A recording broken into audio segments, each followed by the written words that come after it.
Okay, We are cool. streaming to nobody. Do you think he watches the VODs? He told me he's seen one of them. But he does watch the VODs. He's seen one. Singular. So far. But yeah, like I was saying, Michael, the nurse friend that I was talking to at work the other night says gonorrhea can completely be taken care of with a few Thank you. standard Thank you. antibiotics. I was really concerned about that. I didn't want to die. He also said no, like true shit. Don't ask me how gonorrhea came into the conversation, but he also said that gonorrhea is the most antibiotic resistant thing, period. Great. Like they are completely, like most antibiotics are derivative of natural, like penicillin is a natural occurring thing. There are antibiotics that are entirely ground up, human made that gonorrhea learned to beat. So anyways, as we all begin the new session on the new day, Illidan, you feel a very strong ravaging on your insides, and you just like inexplicably know it can only be one thing. Am I still sharing my screen? No, I don't think you ever started. It didn't Anyway. start? Okay. I'm Our getting new made quest. after No, she is. She's sharing it. Oh, she is? Oh. I never saw it. Oh, I see it now. Great. Anyway, You're still sharing. our new. Have we all transformed into boomers? Is this like a spell that has been cast upon us where we all don't know how computers work? No. I wouldn't say all of us. I feel cursed in such a.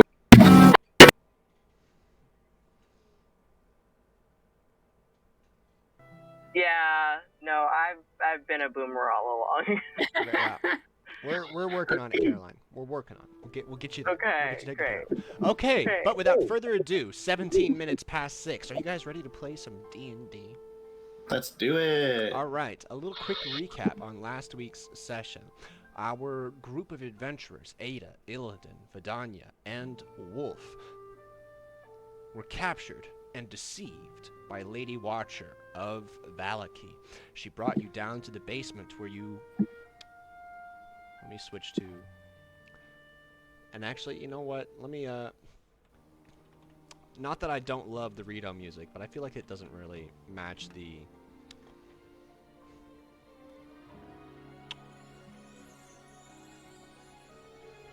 This music is like really making me need to like go play Breath of the Wild after this.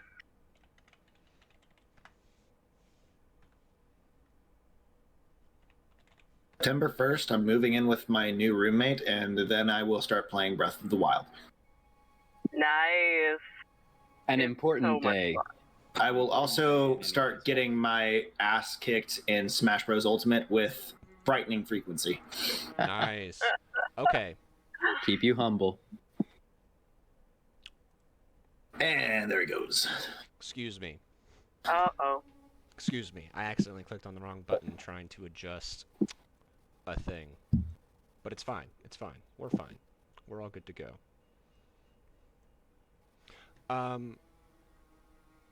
Real quick, as we get back to our recap. Our ragtag group of adventurers, who barely know each other from Adam, were deceived by Miss Lady Fiona Watcher and taken down to her basement where they were forced to battle a zombie beholder as part of some cultic fanatic ritual where this creature would serve as some kind of stepping stone to bring sunlight back to the city. The validity of this ritual remains to be seen. After a frightening display of strength, the party took down the beholder zombie, with Wolf absolutely beating the shit out of it at the last second there and cutting it to smithereens. The party then found Dorm's decapitated head in the rubble and fed him a cat as they perused throughout the library of Lady Fiona Watcher. While in the library, they found some very important information, specifically over a town, or rather what used to be a town called Argynvostholt. Argynvostholt was the home to a order of paladins who worshipped this dragon, Argynvostholt. However, there was not a whole lot of information to be found there. It seems as though further exploring and exploration would be needed. They also found some information on the were-ravens, although this was all written as a memoir and was speculation of a less than trustworthy individual. However, Illidan, you would remember that one of the speculated rare ravens that he suggested in his memoir was none other than the bartender of the inn that you stayed at while in Valaki. Specifically, let me pull that up. Do you remember the name of that, perchance? Of the inn? Yes. No. I'll be honest with you, Michael. Whenever names come up in my campaign, it's always a surprise to me. Like, oh, you guys arrive at the end. What's it called? Shit, fucking goddamn it. Fantasy name generator. Like, that's what I do. The Blue Water You remember Inn. that. The Blue Water Inn was the name. Okay. Sounds nice. The name Erwin Martrikov was listed as the patriarch of this family and a suspected were-raven. After reading this information, the party decided to start making their way to the inn as a means to find new information about what could be going on. And correct me if I'm wrong, is there anything else that needs to be addressed? So, say real quick again what the deal is with the were-ravens. That they just have... They've been influencing things behind the scenes? Or that they've been working with Strahd? What was the... I believe they're part of the reveal there? Illuminati, and they're funding all the banks. And I believe they're also producing wine. They're brewers. This was a memoir, thank you, Kevin, for a place called the Wizard of the Wines, which is being run by this family. And the current patriarch, Davian, is a were-raven, as are his children and grandchildren. So this is it's a familial thing. Kind of like that one cult in Skyrim, where everybody's a werewolf. The companions? Yeah, the companions. Yeah, it's like them, except, they might have different goals. And it has been... And the man who wrote this, he is unnamed. He seemed to have not a strong opinion on why they're doing this. He noted that wine is the lifeblood of the Barovian people. It's the only thing that gives them any kind of sense of happiness, that gets them through their day. And that these might be...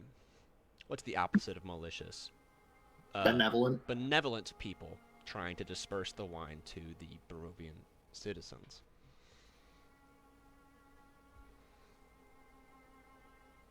Cool.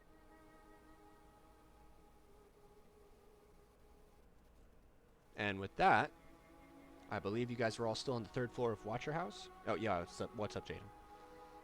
Something does come up as we're walking from the same track that Illidan and the previous party walked from the Lady Watcher house to the inn. It's about at chest height, a dark cylinder, I believe, with a button on the end. Just floating in space. I'm sorry, what? The immovable rod, Michael. Oh! Yeah. All right. So are you guys walking throughout the... I'm sorry. I thought we were picking up.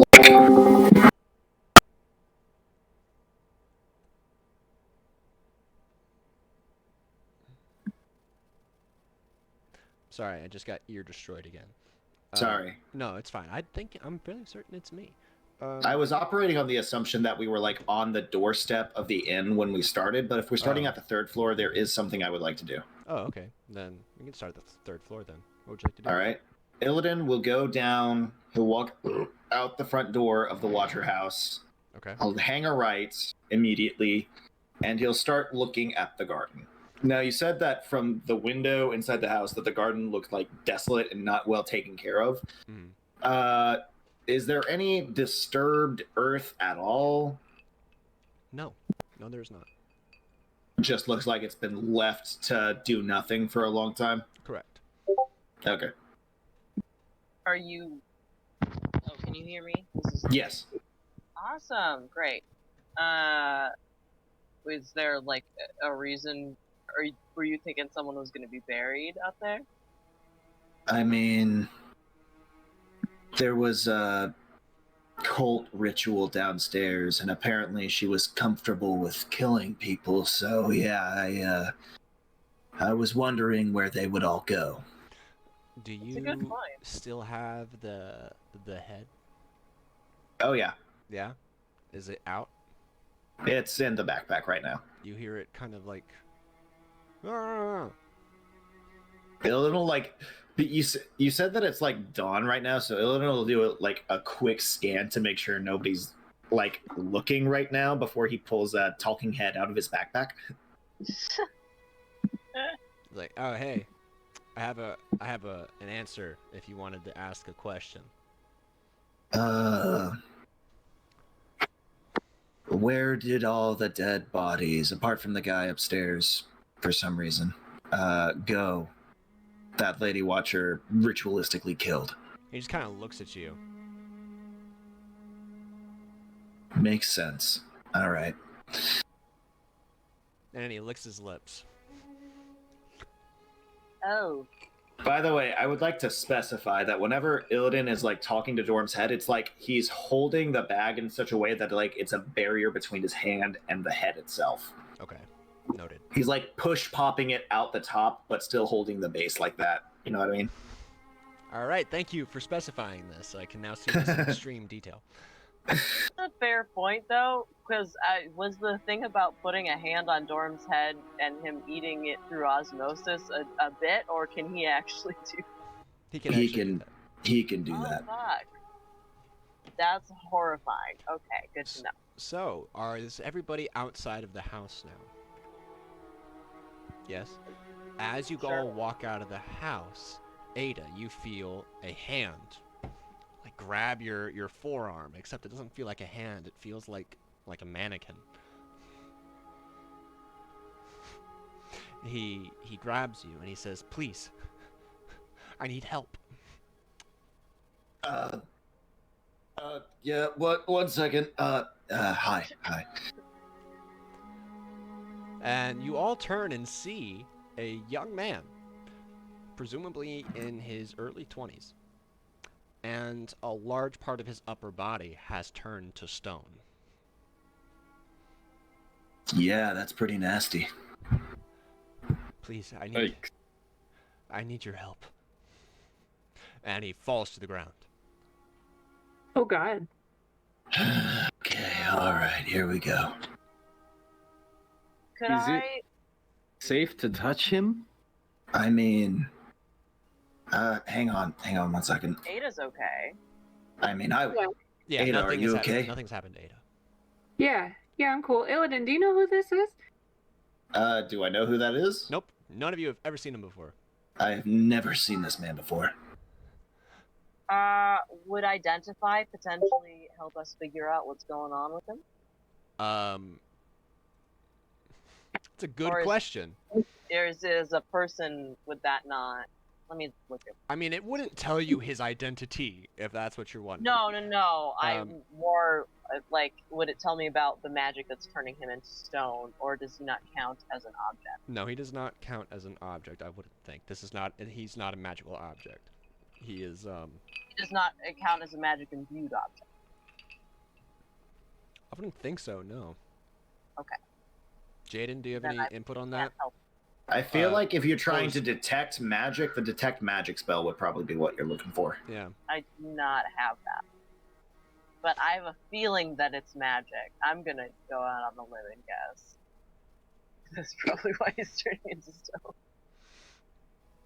Seems like magic. He stumbles over himself. He tries to regain his footing, and he says, "I'm sorry. My name is Dimitri. I have been cursed. Oh. By whom? I don't know. One of the fanatics in the street. They were killing everybody. And I just managed to get away, but one of them hit me with something. From the looks of it, I am turning to stone. Turning? Like it's spreading? Yeah, it was just my hand at sunrise. That's got my arm now. Yeah, what's up, Jaden? Is it like his arm and shoulder, or just the arm? Just the arm. He can still do this. His elbow is stuck. Okay. Do you know who it was? No. But I'm sad to say that I can tell that this is some pretty formidable magic. And to remove curse isn't going to cut it with this one. You're experienced with magic, then? Some of the basics, yeah. Enough to know that there's not much you can do unless any of you happen to know the wish spell. Or I'm just spitballing here. What are the odds you're left-handed? None. Have you ever tried? I'm sorry. To be Are left-handed? you suggesting amputation? Is that what... I mean, if it's spreading, I don't know how this shit works. I mean, you know about magic, right? You've studied magic, right? It won't work. I see where you're coming from now. You can't cut it off. Okay, well, since you know everything about this, what do we do? I have a favor to ask. The curse, it's a part of my soul. And the only way to remove it is with a wish spell. There is rumors of someone who knows the spell. And they are a little bit... 1 second, let me figure out the direction. Someone who knows the wish spell? Yeah. What? I know it's hard to believe. Give me 1 second as I pull up the map. Actually, no, wait, I can pull it up. So, Caroline, something that your character would probably know. Do you want me to tell her, Michael? Sure. About what Wish is? Wish is a spell that, the way it's written, can theoretically do anything. Damn. The Wish spell can either have the effect of any other spell that your character knows about, just for free. Like it's like the wild card in Uno. Or it can do an effect that is not a spell and you roll a percentile dice. That's the D10 and a D1, like 100, basically. You know what I mean? Yeah. If you roll under 33, the effect happens and you're fine. If you roll over 33 on an effect that is not a spell that you're wishing into existence, and this is also subject to the DM's whims if he wants to entertain this wish, but if you make a wish that is not a spell and you roll higher than 33, you can never cast Wish ever again. It's an intense spell. It's the most powerful spell in the game. The more outrageous thing you wish for, the more likely the effects of the wish are going to be like the monkey's paw. Can you explain? I know the monkey's paw from Binding of Isaac, but that's it. Basically, the more outrageous the thing you ask for, the more likely it is you are to get that in a way that you really don't want, or it will just simply just fail. That's as written. Like if you risk for like infinite wish spells, it would probably just fail. So you want to be very... As Mistra, the goddess of magic, just appears in an avatar in front of you and goes, "No." Yeah, and then that's your wish pieces spell. out. But yeah, you can if you like you can ask for something crazy, or you can use it to replicate any other spell in the game, and just have that succeed. But yeah, this guy is saying that like this curse is OP as fuck. Like the only way to save my life is with that. And he's asking, and he says that a little east, out of town, there is rumors of a mage who has set up shop, and he could perform the spell. And he's asking you to take him there. I would certainly like to talk to this mage. Indeed. I bet he could help you in whatever it is you might need. Yeah, sounds like a good guy to know. Can you take me there? The Salvic woods at night, they're treacherous, and I know some of the basics of magic, but I'm not skilled in performing. I would need protection to get there alive. Michael? Yeah, what's up? Are you going to give us a point of exhaustion if we carry on right now? Okay. I will not. Just so you know, Carolyn, should I explain this, or is this mechanic probably not going to come up? Which mechanic? Exhaustion? Yeah. It won't come up right now. Okay. We can look over it later. Table it. Yeah. Being awake for too long, you get tired. You get sleepy. And if you get too tired, you can die. Yeah, if you stay awake for a month, you could die. All right. So yeah, he's like on his knees. He's on the ground. He's like using his good hand to like consort his face. He's looking at you. He's begging for help. He's got very sad eyes. Illidan's gonna turn to the group and be like, "Look, I know it's been a long day, but his is gonna be even longer. Can we find time right now?" Of course we can. Okay. Can help. Glad we're on the same page. He looks at the All right. four of you, and you see his eyes start to tear up, and he looks down at the ground. He says, "Thank you. What is your name, villager? My name is Dimitri." Oh, you told us that. Never mind. Vidania doesn't say that. It's been a long 36 hours. He looks over at Illidan, and he says, "I saw that you were one of the people who were fighting the monsters. I didn't know who else to ask." Yeah. Well, if it makes you feel any better, in terms of fighting monsters, there was no one else left to ask. So you came to exactly the right guy. So. Do you mean that they're dead now? Oh. I'm sorry. That's life, right? We knew what we were getting into. Come on, Illidan will bend down and try to help him lift his stone arm up. Lift him up. You lift him back up. He's on his feet. He's like, "Oh, thank you." All right, just rest this over the top. My back can tickle. Actually, hang on. Maybe not over my shoulder, if you know what I mean, guys. Vidania steps in. There you go. And Just props him up.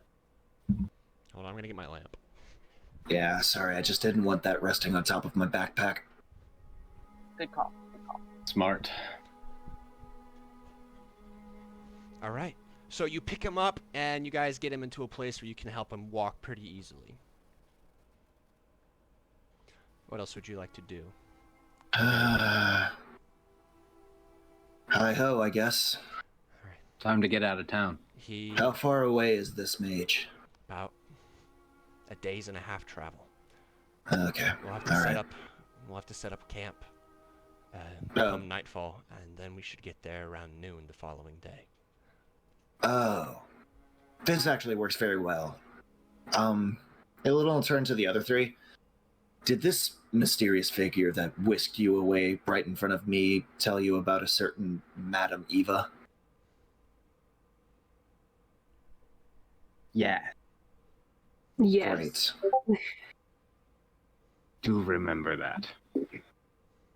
I'm sorry. I just remembered something. Day and a half travel, day and a half back. My friends died yesterday. I'm worried that there's not going to be much to come back to if we take this hiatus. Would it be okay if we just quickly buried them? Of Dimitri, course. I understand we don't have much time to waste, but we'll be quick. I understand. Please. Vidania turns to Illidan and says, "Is there anything else that we should retrieve from the church?"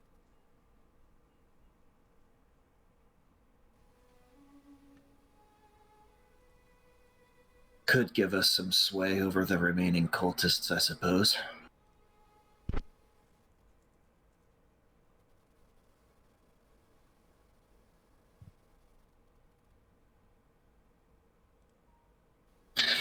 I'm talking about the Tome of Strahd, Kevin. Yeah, Illidan shook his head no when you mimed that. Oh, okay. Cool. All right, so you guys make your way back to the church. Back to the church. Very good. So Illidan will go ahead Watcher's and... house is right around there. So you guys start heading south until you get to the main intersection of the town, in which you find an inexplicable foot-long steel pole fixated in the middle of the air for no particular reason. Don't worry about that. It's been there for a while now. Vidania, you would immediately recognize that as a immovable rod. That's the name of it, right? The immovable rod? Yeah. Yeah, as an immovable rod. That's not moving right there. Ah. Doing its job. 60 feet in the air, you said? About 5.5 feet in the air, right where somebody would have just stuck it out, push the button. Is this vertical or horizontal? It's vertical. Cool. Can we push the button and take it? You go up to try to push the button, and it doesn't seem to work. It's broken. Yeah, it's busted. It's a defective. Honestly, it's probably better that it's hanging out there. Could have been a lot of trouble for somebody if it had been used at an inopportune time. That's a good point. All right, so you guys walk past the broken immovable rod and make your way west towards the church.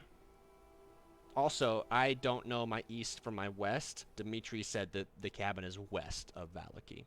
Ah. All right, just clarifying that. And you guys make your way back to the church. Illidan will quickly and with sensitivity to the remains, but not ceremonious, really, pilfer any goods that Hakan or Arx has had, including their pens. You get 2 special pens. And their gold. And their gold. And is there anything else to their character sheets anymore? But I'll take a look at that. Try to remember. Well, there's at least 13 on Hakan. You know what? Give yourself 30 gold. Sick.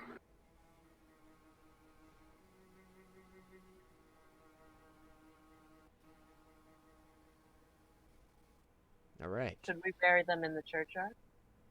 Just fun fact: there's a graveyard right next to the church. Right in there.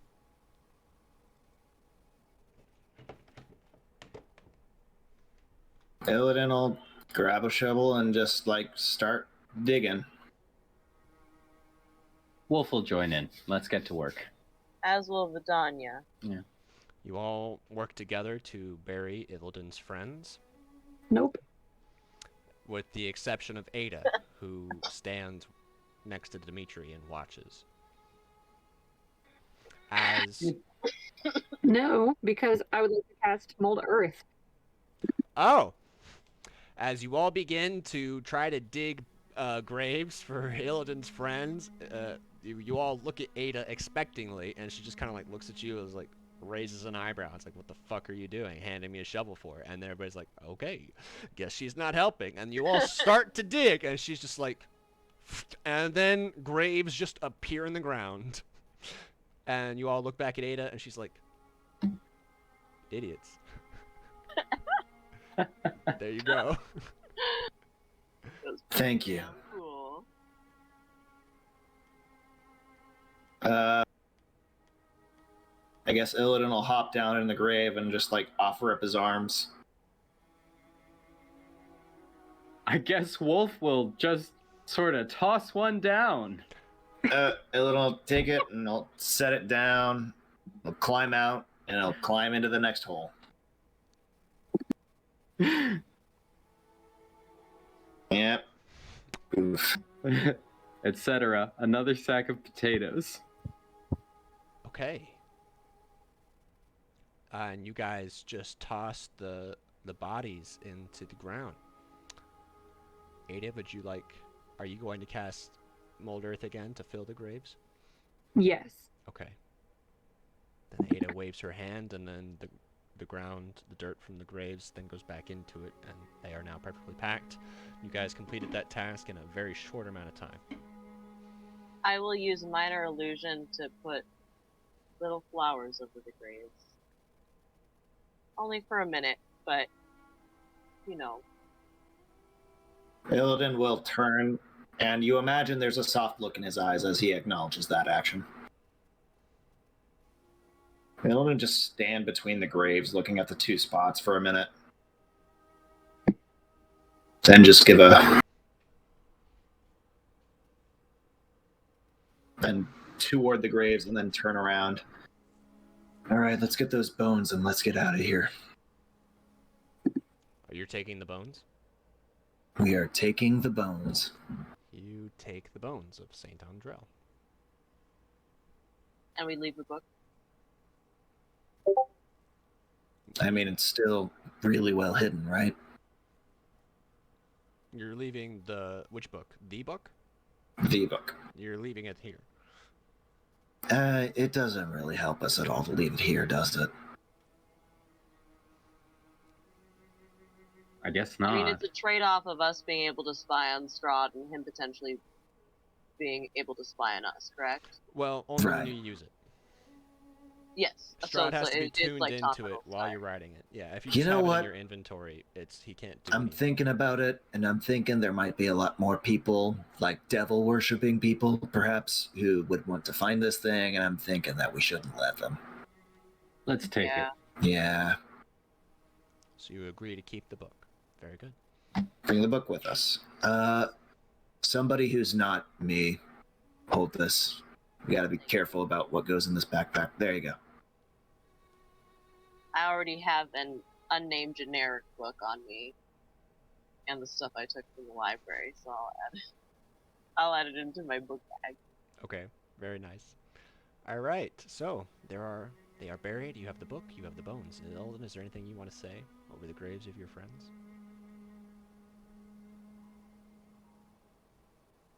The time for that is past, really. Just hope I'll be able to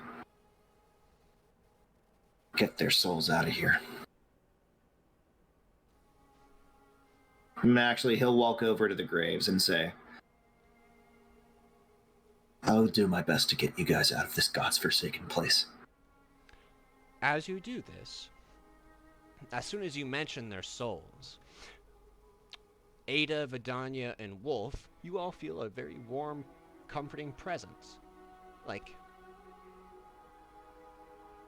something has touched you, like, internally. And you can all increase your permanent max HP by 5 points. Cool. That's a good ghost.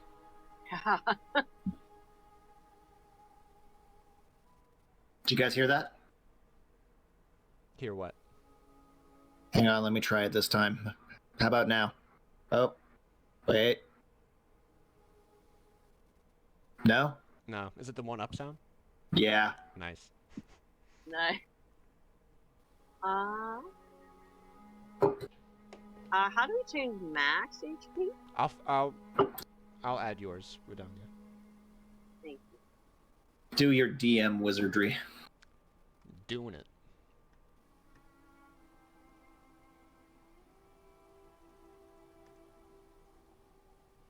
It is done.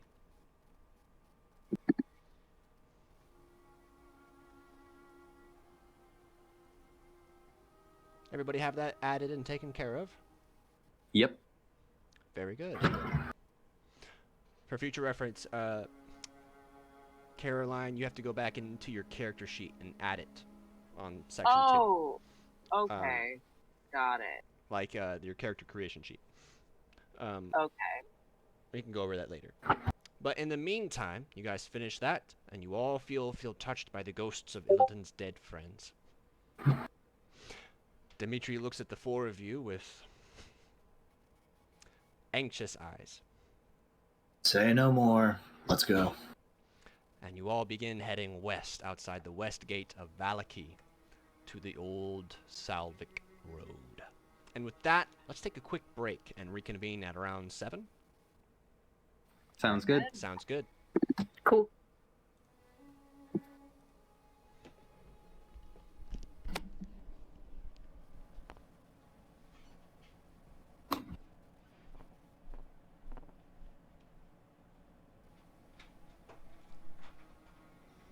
Exciting stuff.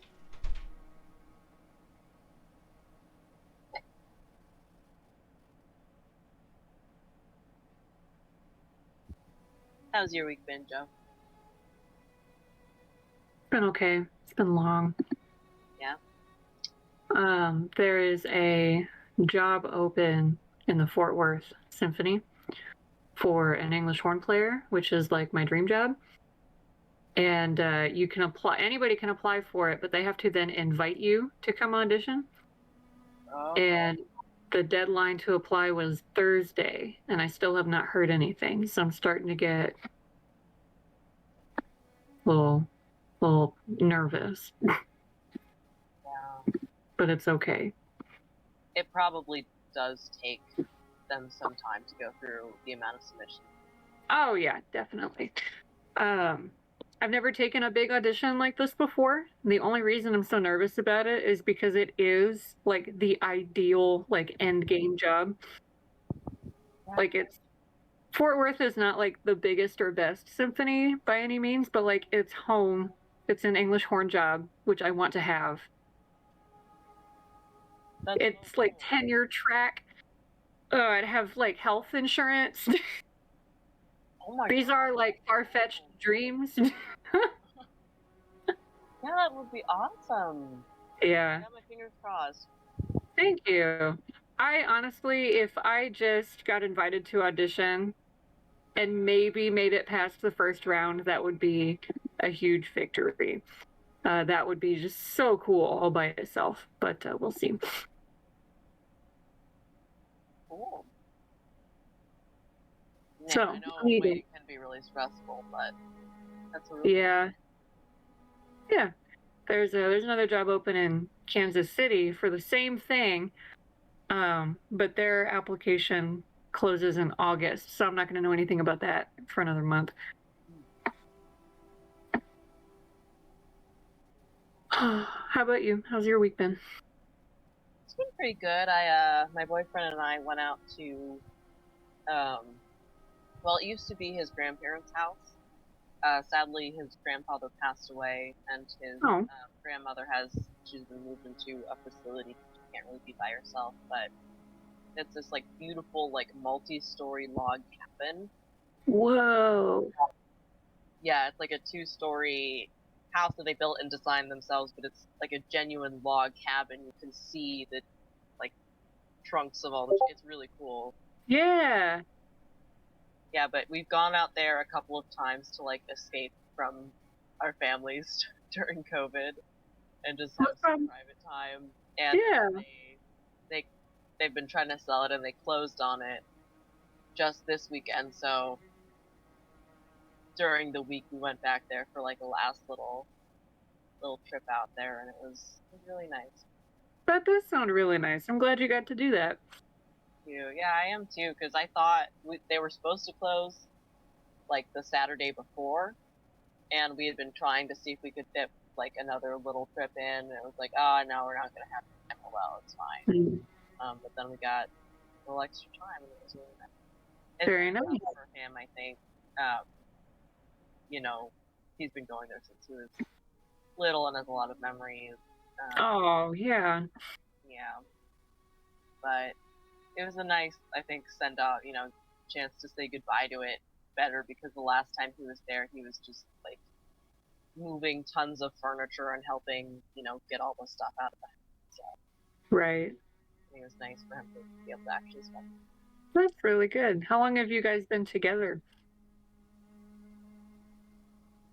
4 years. Wow. Yeah, Congrats. I was dating. Thank you. My sophomore year of college. Yeah. Very nice. Oh. Is that Michael? Is he back?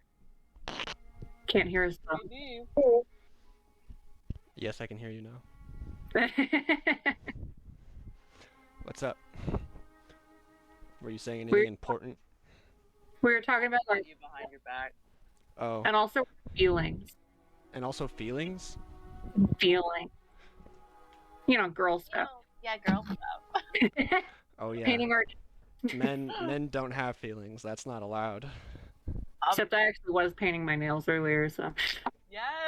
I thought about doing that earlier today. I have the stuff out. You think Jaden doesn't paint his nails? I bet he has the best nails out of all of us. I mean, that's his prerogative. I don't know. I think I've got pretty decent. Yeah, look at you go. For a kennel job, I'd say they're pretty good. They used to be really nice. They've suffered. But I tend to try and paint them on Sundays after my last shift. Yeah, there you go. Sundays, because it's the weekend, so I'm like, all right, let me paint them and have them last for at least a couple of days. Yeah. I'm really terrible. I get a single chip and I have to take it all off. Nope. Oh, get rid of it. All of it. I get any chips at all. It's done. I've never had my nails done. My nails are always the weakest point of my hygiene. Yeah, I don't usually paint my nails because then they have to either stay painted all the time and it's constant maintenance, or I can't do it at all. Yeah, that sounds about right. Yeah. I feel that. Does playing an oboe wreak havoc on your nails at all? No. Just the pads? I mean, the keys are real small. Yeah. So I don't grow my nails out past my fingertips or anything. It's not a problem. See, that's the thing. I usually have a little bit of scratching length on my nails, and whenever I try to play guitar, it's just obnoxious. Oh yeah, guitar is different. Guitar is very peculiar about nail length. Yeah. You've got to have that just right. Right. Well, oboe keys too. On oboe keys, you got to keep your fingers so flat to close the key properly. If you're doing this number, you're never gonna get technically anywhere. So maybe on the pinkies, because you have to reach farther for those. Mm-hmm. But mine not long enough for it to be a real problem. So. Neato. Always so weird.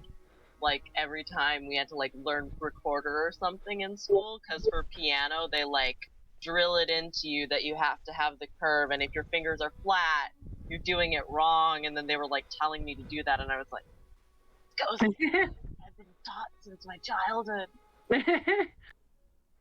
Well, the secret is you keep your fingers flat, but also curved at the same time. Oh, it's right. It's awful. Oh, speaking of flat but also curved at the same time, okay. Michael, Caroline, and Kevin know what I'm talking about here. You know how in dance classes with either modern or ballet, they would tell you to point your toes? Of course. Yes. Yeah.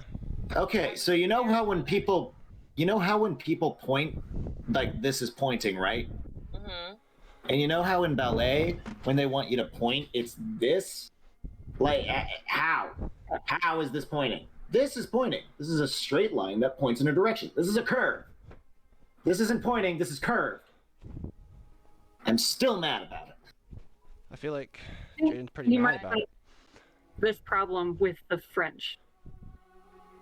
I was terrible French. in ballet once, but I can point my toes really well. And on the first day, she was like, point your toes, and I was like, I am, and she was like, no, you're not, you can go further, and I pointed them fully, and she was like, wow, you have great feet for ballet, and then she walked away, and there was an actual ballet major, or some sort of dance major, Also in ballet 1 for some reason, and she turned to me and she's like, she's never said that to me.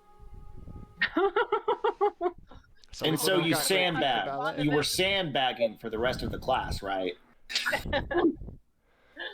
Jaden, what does sandbagging mean?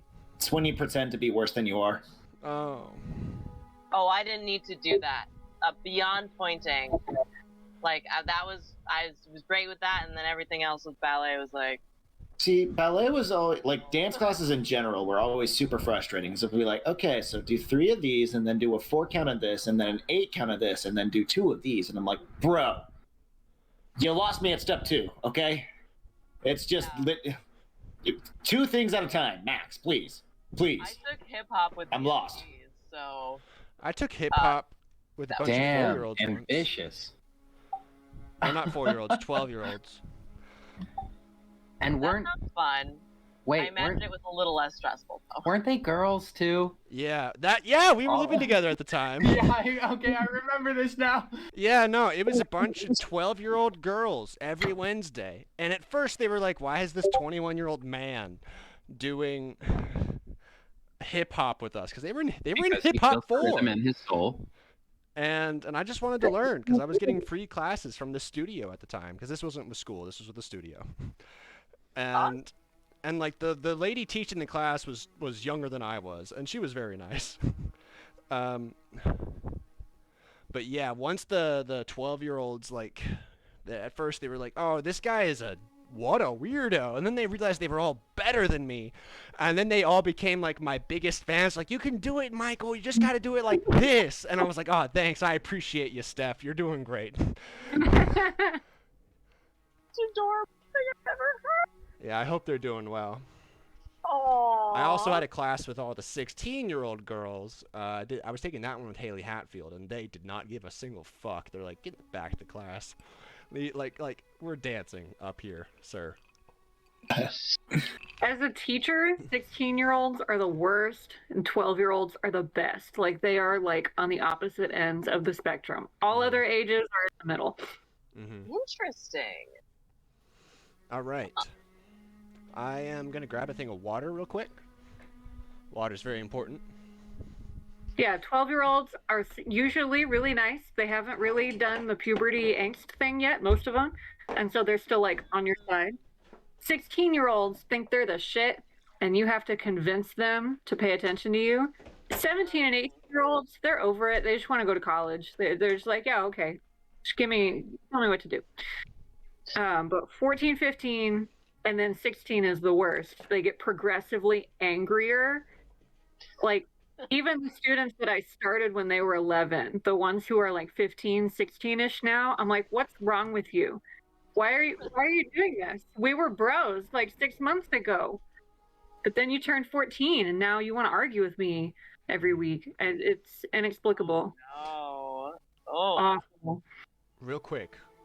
Not that I don't love the conversation about children. There is something I want to bring up real quick that I forgot to mention before we started the game. But Caroline, the headset I mentioned to you, the level 40 wired headset, this one right here is the level 50 wireless headset, which is just like, it's the same kind of headset, except it's got some better drivers and is wireless, but the mic is the same.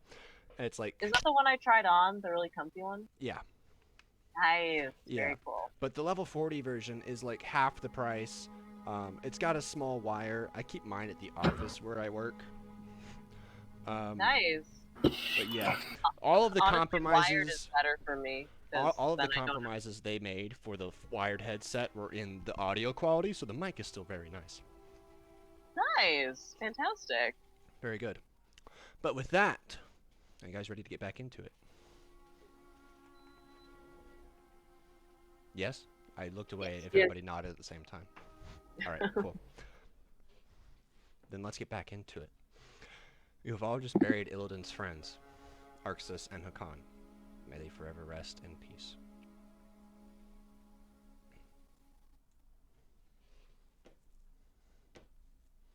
Illidan will take point and just keep a lookout as they're walking the road out of town.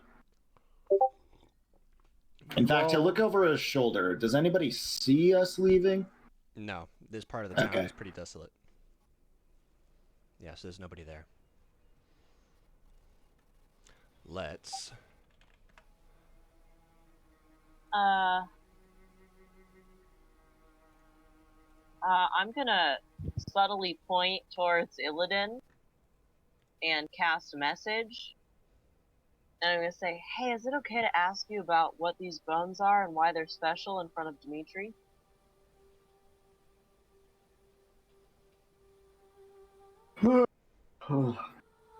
Sorry.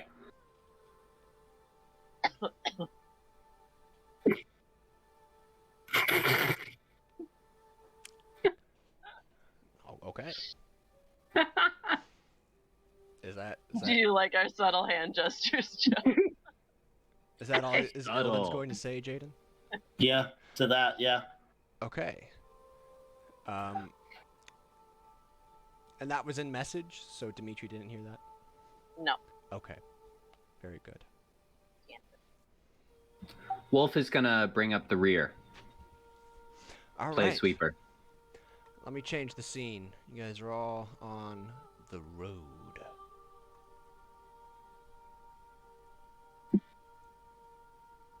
Oh, that's not correct. Patreon.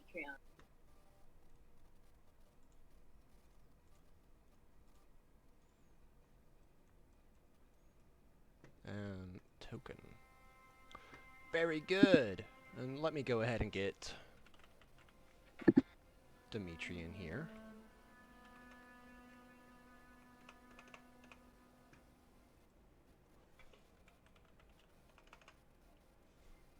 And there's Dimitri. He's with you guys. Bada bing, bada boom.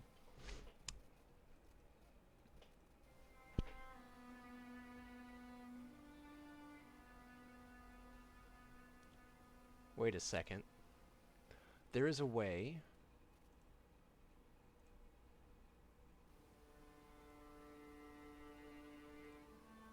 Well, there was a way to, like, align it to a grid. But, never mind, I guess.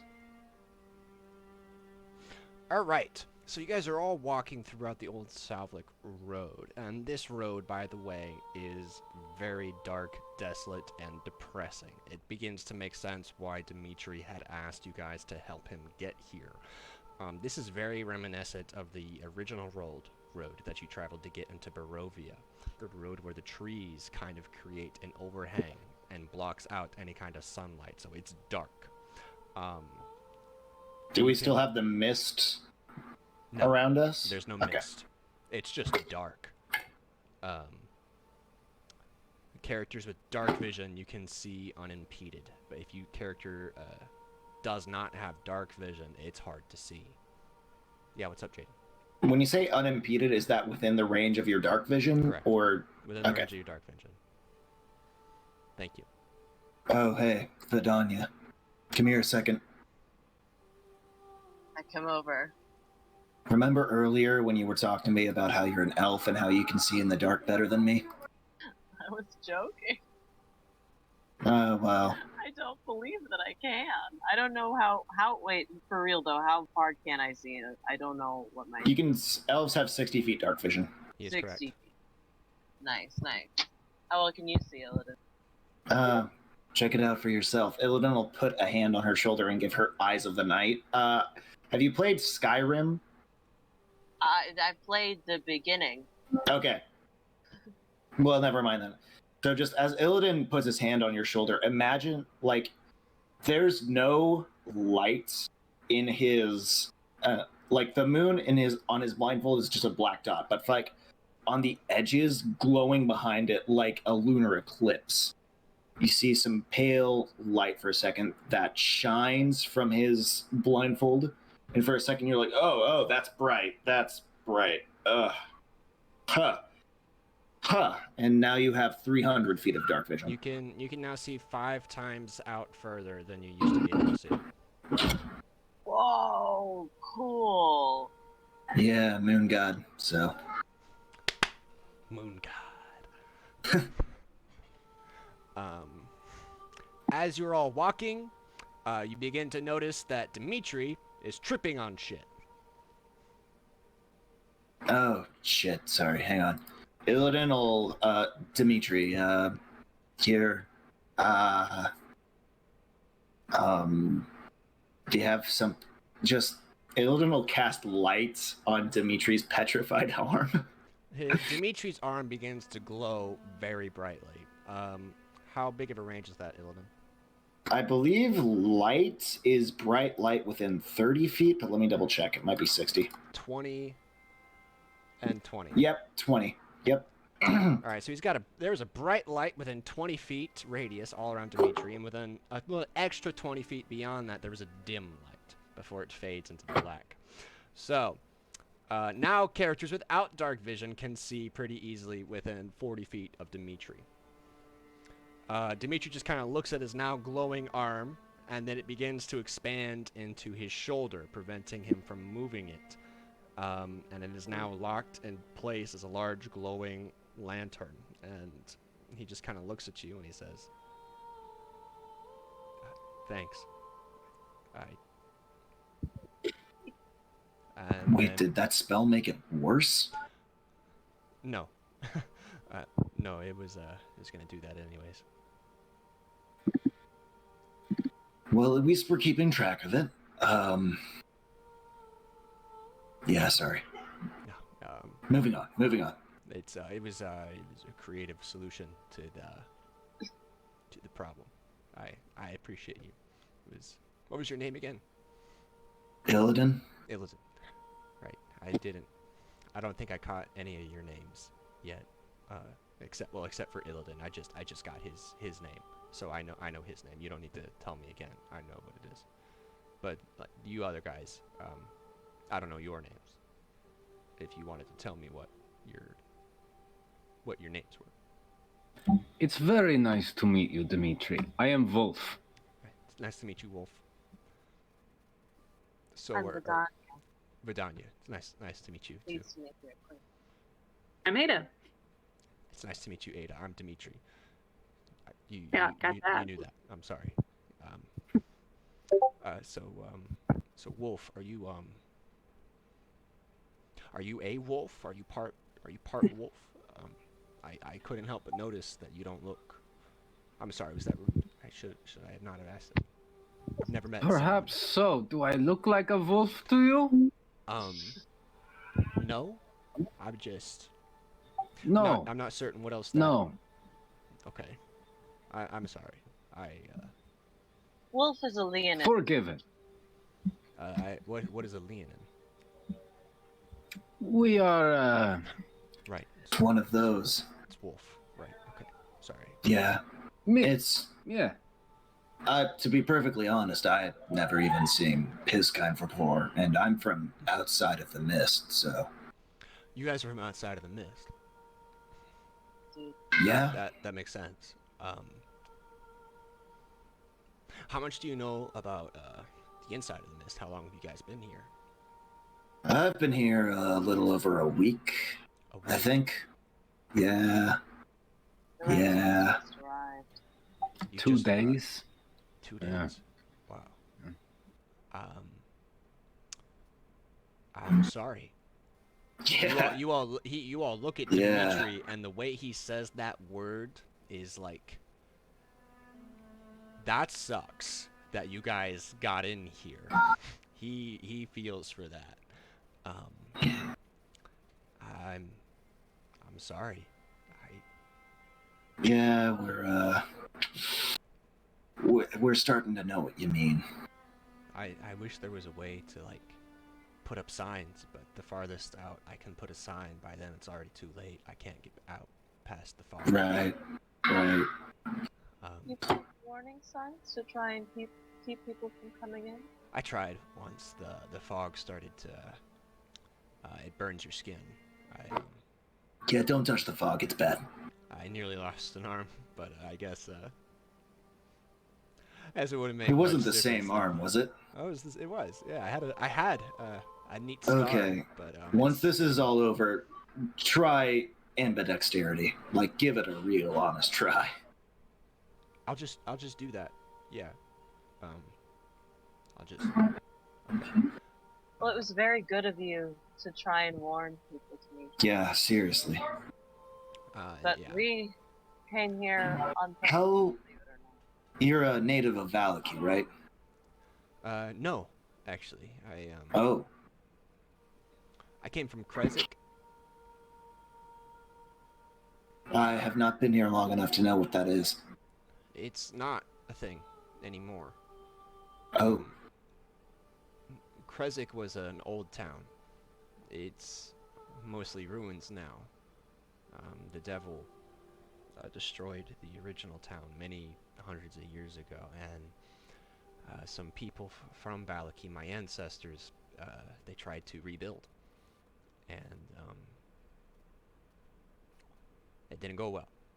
So they kind of dispersed northwest. Krezk used to be farther south of Valaki, and now there is a thing that lives there. What kind of thing? We don't know.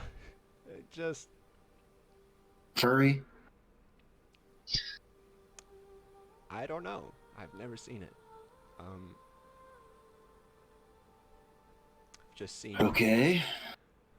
The remains. Could you describe them for me? The remains? Yes. He takes a second.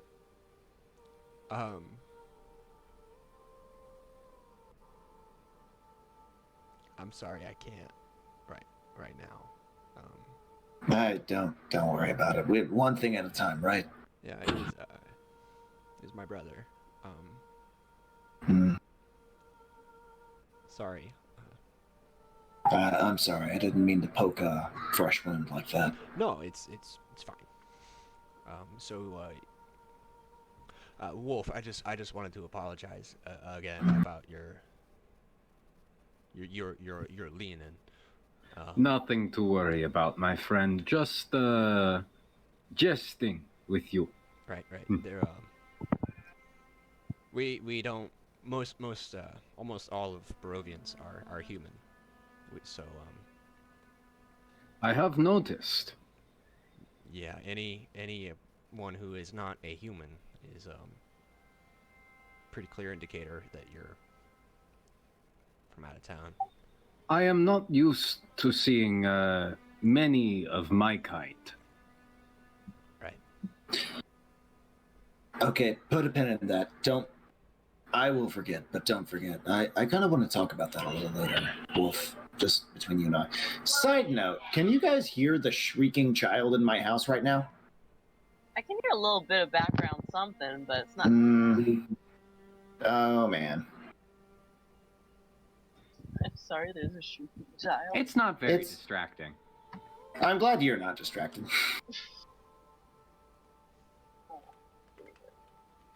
Okay, well, after that awkward conversation hits a lull, Illidan will just keep surveying the area in front of him. Alright, so you keep surveying the area in front of you. Yes. After this talk, Dimitri, he kind of clams up a bit.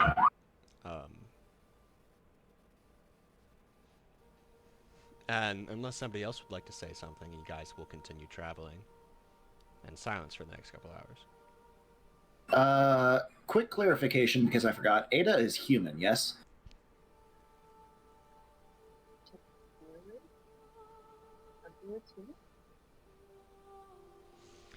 Alright. Alright. Oh, yeah. What's up?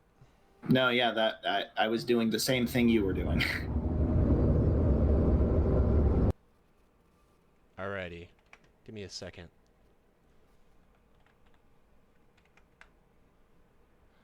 We're going to change the scene music now that we're no longer in Valaki. Be prepared to adjust groovy on your ends.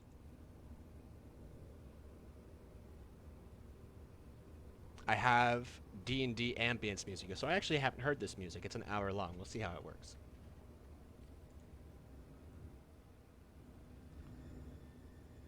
Alrighty, so as you guys continue traveling, you guys spend a couple of hours on the road, not really saying much, and the only real noise that you can hear is the turning of stones as Dimitri's upper chest just begins to solidify.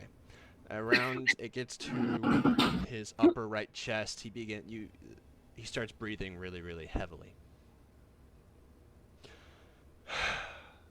Just in and out, in and out.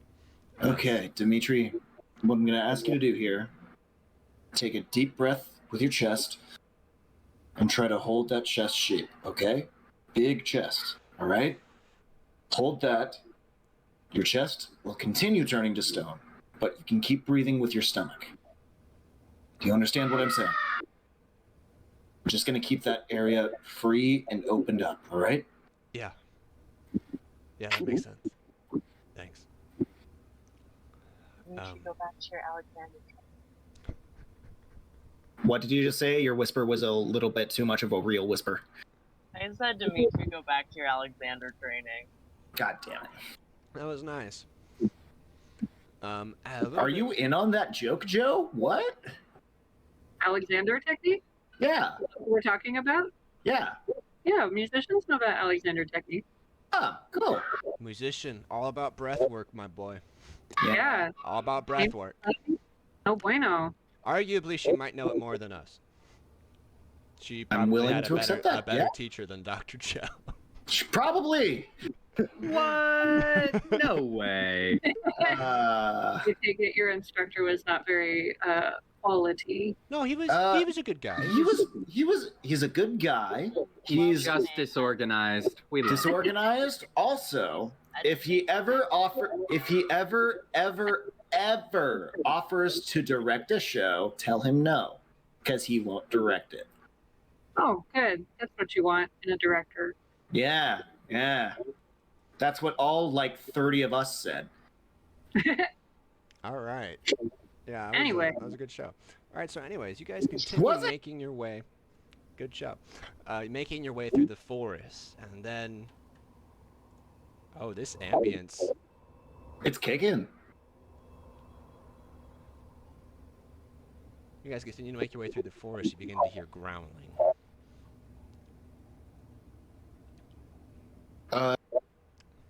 Can Illidan detect the direction that growling is in?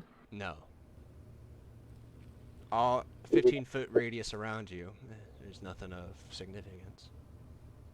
And it's hard to pinpoint exactly what location the growling is coming from. It almost seems as if it's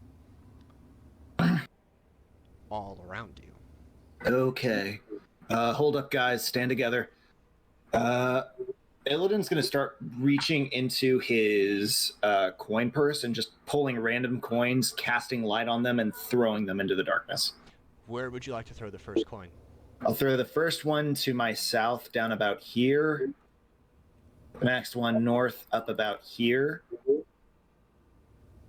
And then the third one here. All right. And then Illidan's just trusting himself that if something tries to come head on, he'll see it coming. And light is one action, so he can spam it pretty well. Clever use of that spell. Give me just a second. I've got an idea.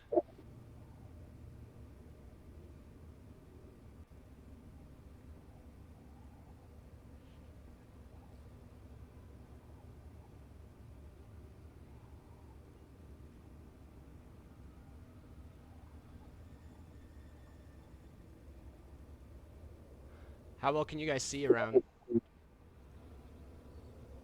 Well, Illidan sees just fine. Oh, wait, hang on. Oh, shit. Not very well at all. Not very well at all? Okay. You know, the apostrophe, Sharingan eye thing? We're basically all in one of those right now. Yeah, it's an oddly shaped. You know what I'm talking about, right, Michael? Yeah. The 3 ticks? It's like we're inside one of those right now. Okay. So I am going to use this. I know you guys can technically see a little bit farther outside of this because of your dark vision, but I'm going to use this to determine where your coins go. So I'll reveal to you those areas where you throw them. So Jaden, you should be able to click at a point in the darkness that you would like to throw the coin. Well, it's 2020, so I'll throw one there, one up here, and one just back behind us there. Do I need to reping those? Okay.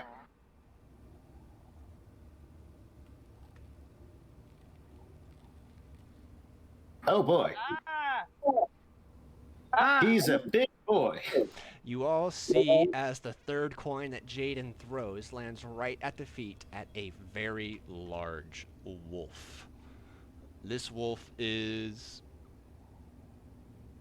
How big is this wolf? It's a large beast, so... Is this character icon to scale?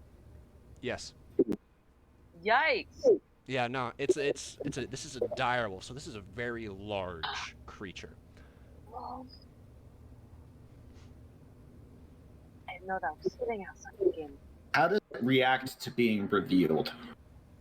It holds its ground and begins slowly moving in this direction. Ada? Yeah. You said you're a druid, right? Yeah. Can you tell that thing that it doesn't want any of this? I can try. Illidan will cast guidance on Ada. So your next skill check, you can add roll a d4 and add that to your roll.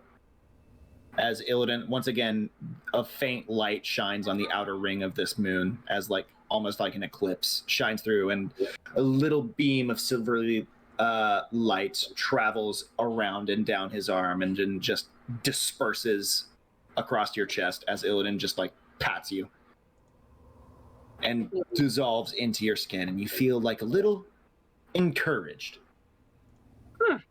Thank you very much. Okay, I cast Speak with Animals. I was gonna say, almost like when James used to play his little songs. Almost. Myra. Not quite as good. In fact, objectively, at least twice as worse, but... Rip James. I speak out to the dire wolf, and I say, Dire wolf, be gone from here. There is nothing in this group that would bring you pleasure. Only you should leave. As you begin to speak out to the dire wolf, you feel a kind of connection to it, and the way that you feel a kind of connection to all animals you were able to magically speak to as a druid.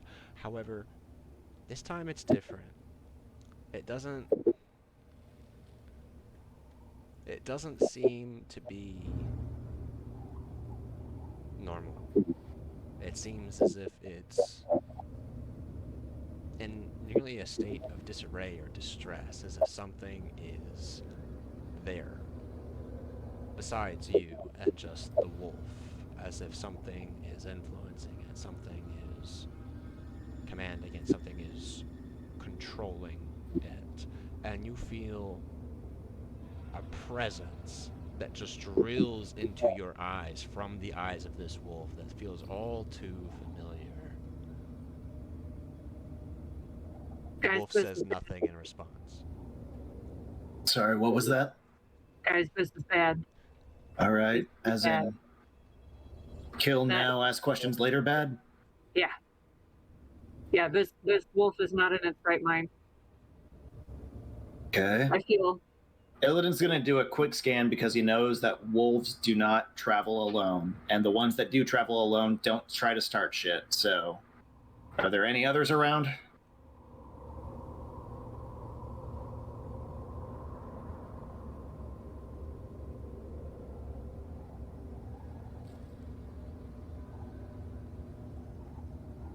Oh boy. Ah.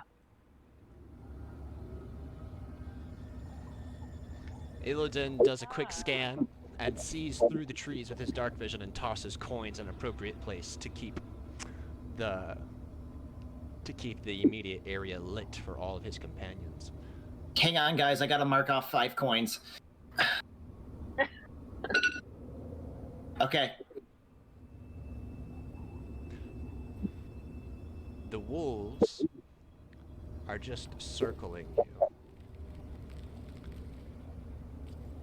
Oh. Okay, I've traveled on the road alone a lot. Ada, back me up on this. Wolves, normal wolves at least, don't attack unless you start to run, correct? Yeah, but I don't think these are normal wolves. Tell you what. You all converse as they flank you, until Illidan 1 is directly in front of you, staring you down. Once Dimitri, there are two that close, Illidan's gonna cast Sleep and try to get the orange one and the blue one in the same radius. Okay. Oh, I bet I can cast Sleep on the third one. Okay. So I'm gonna roll for Sleep at level 1, because I still don't have my spell slots back. So that is 5d8. Goddamn. Fuck.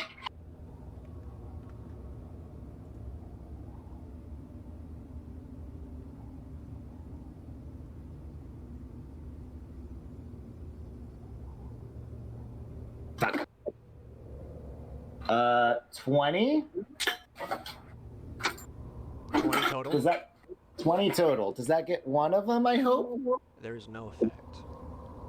Ah, shit. Just hold off, man.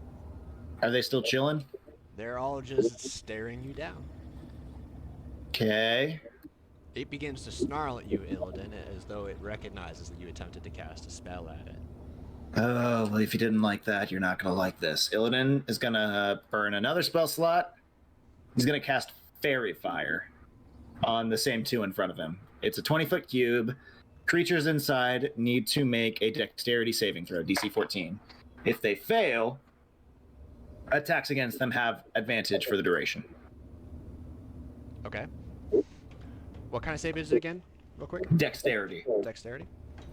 Just what you want to use against wolves.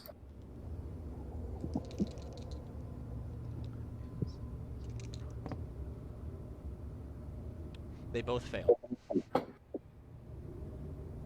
Yeah. So the moon eclipse thing happens again, and this silvery light shines over the entire 20-foot cube, coating everything like trees, grass, everything has like this silvery moonlight glow, especially around the outline of these wolves, as you guys like can very, very clearly see where they are and aren't, and you can feel like the light is guiding you to hit them. Okay, we go now? All right. The wolves have still not attacked, despite Illidan casting 2 spells. Ada, can you ask them what they want? I don't think that's gonna work. When I talked to the first wolf, like there wasn't anything there anymore. There's some other presence instead of the wolf. Got about 30 seconds left on this spell, guys. They're just staring. Illidan, as the tick-tock timer goes down, the wolves just continue to look at you. 20 seconds left. Wait, I can still talk to them, right? Or like You I can can talk try. at them, yeah. In desperation, I say to the nearest wolf, "What do you want with us?" You feel the same kind of presence as it looks past you at Dimitri. Guys, we gotta get around Dimitri. They want him. Okay. Right. Illidan will, at this point, yeah, he's uneasy. He's going to take a swipe at the orange one and then just back up against Dimitri, but he'll make a weapon attack with his silver sword. All right. Fuck me! What is it? What'd you get? That is a total of 11. 11. Oh, wait, no, with advantage. With advantage. That is a total of 18. Has it run out yet? According to my count, we had 20 seconds left, or 8 seconds left. Okay. Then a total of 18 will hit. You can roll for damage. All right. That'll be a whole d6 plus 2. That'll be 6 points of slashing damage. Or no, piercing damage. Stab this wolf right in its gut, and it just kind of growls at you, and it just kind of like makes eye contact with the stab wound before looking back at you, and then begins to walk over you as it takes a step to your left as it begins to eye down Dimitri.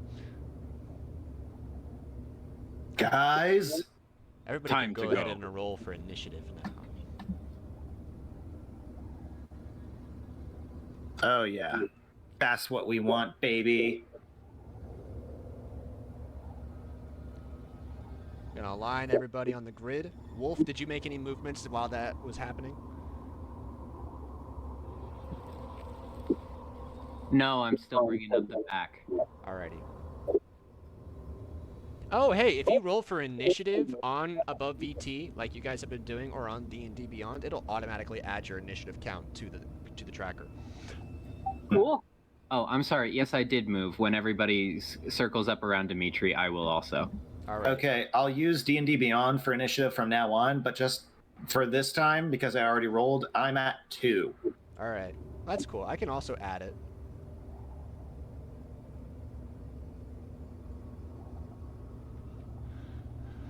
All right. Then, with that, the first round of combat starts. Dimitri's up first. The first thing he does is say, guys, if they're after me, I'll just, you don't have to do this. This is too much. This is... No. We've No. killed some wolves before. You all just immediately tell him to shut up. He backs off. And with that, it's this wolf's turn. And the first thing he does is take a big bite out of Illidan.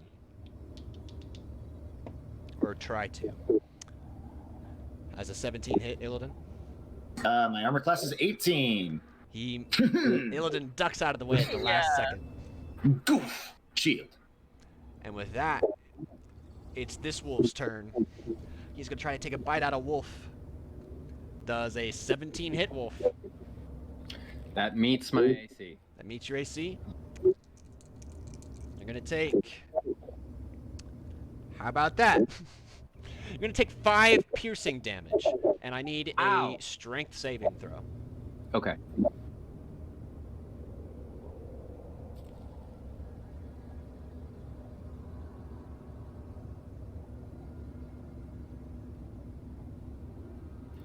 That's a 16. A 16? You pass. You're able to stay on your feet. I love that. Wolf, it is your turn.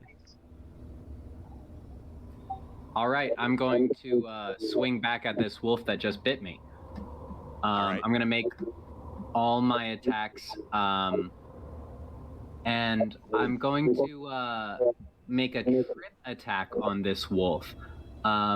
Oh, wait, never mind. I have to hit first. Let me roll. Okay. Very good, very good.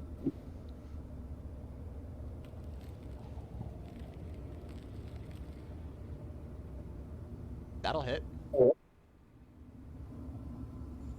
That will not. Okay. Wait, you said you wanted to do a trip attack? Yes. If you do a trip attack on the first one and it succeeds, he'll be prone for the second one, which would mean you have advantage on that next attack.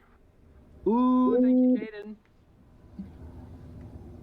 Do you? Well, hold on. He has to make a. First, he has to make a strength saving throw. Strength saving throw? Okay. That is... He passes, so he is not prone. Jane. Okay, bummer. And then I'm going to make my bonus action blunt attack. Okay.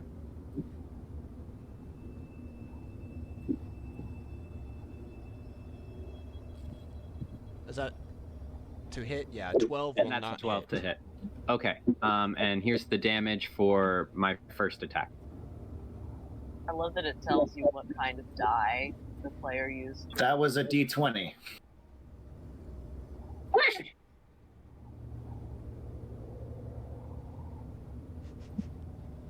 And that's 12 damage. 12 damage. Very nice. Well done. You get a good chunk of wolf out of there. I got a chunk of wolf right here. And with that, Vidania, it's your turn. Oh my gosh. I'm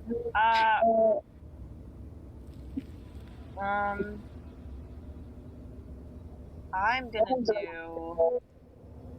Right. Can I get a quick? Who's wearing? I assume visually I know who's wearing armor and who's not. So who's wearing armor? Looks like Both of you. Wolf and Illidan.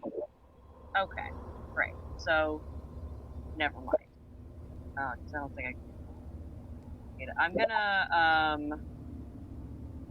I'm gonna cast. I'm gonna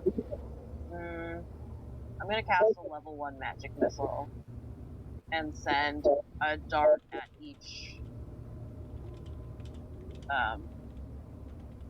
wolf. So it's a 2, a 3, and a 5. I don't know how to add advantage to that. You just roll twice. You don't have to roll to hit. Missile. Yeah, you don't need advantage for magic missile. It'll hit. Magic missile just hits. Yeah. Oh, great. I see.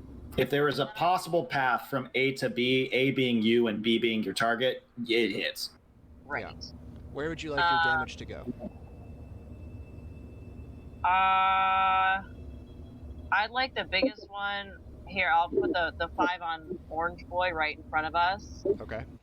And then the 3 and the 2, I guess 3 towards the blue one and 2 towards the one in the back.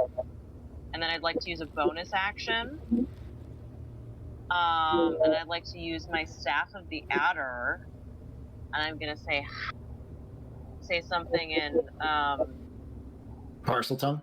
Parcel, thank you. And it's the head of my staff is gonna turn into an animate poisonous snake. Okay. You both got the snake wands. Yeah. All right. Does that need a token? Do you know what kind of snake? Oh, it says an animate poisonous snake for 1 minute. Well, the head of the staff is a snake. I can make a melee attack, which is a reach of 5 feet. Right. Okay. So you're still holding it. Yes, I'm still. Okay. Very well. Okay. Anything else? No, that's my turn. All right. Then with that, it's the blue wolf's turn, and he is gonna try to take a chomp out of Ada.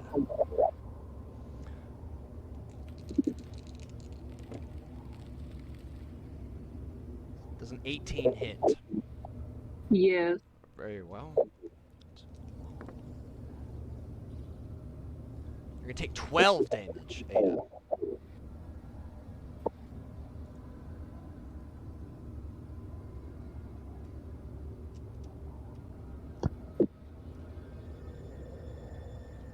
And with that, Ada, it is now your turn.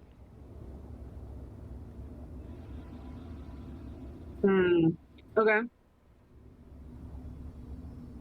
I cast Erupting Earth on the 20-foot cube space with the blue wolf in it. Okay, with the blue wolf. What does he need to roll? Does he need to make a check? Dexterity save. He got a 2. He fails. What happens to him? Take 3d12. 3d12? That's a lot of 12s. I think. What level spell slot is Erupting Earth? 3rd. Didn't you blow both of those in the last fight? No, I only did 1. Oh, sick. All right.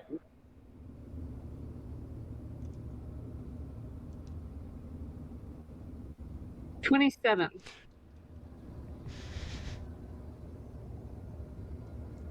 You take a giant chunk out of this wolf, and he is now not looking well. He's very bloodied.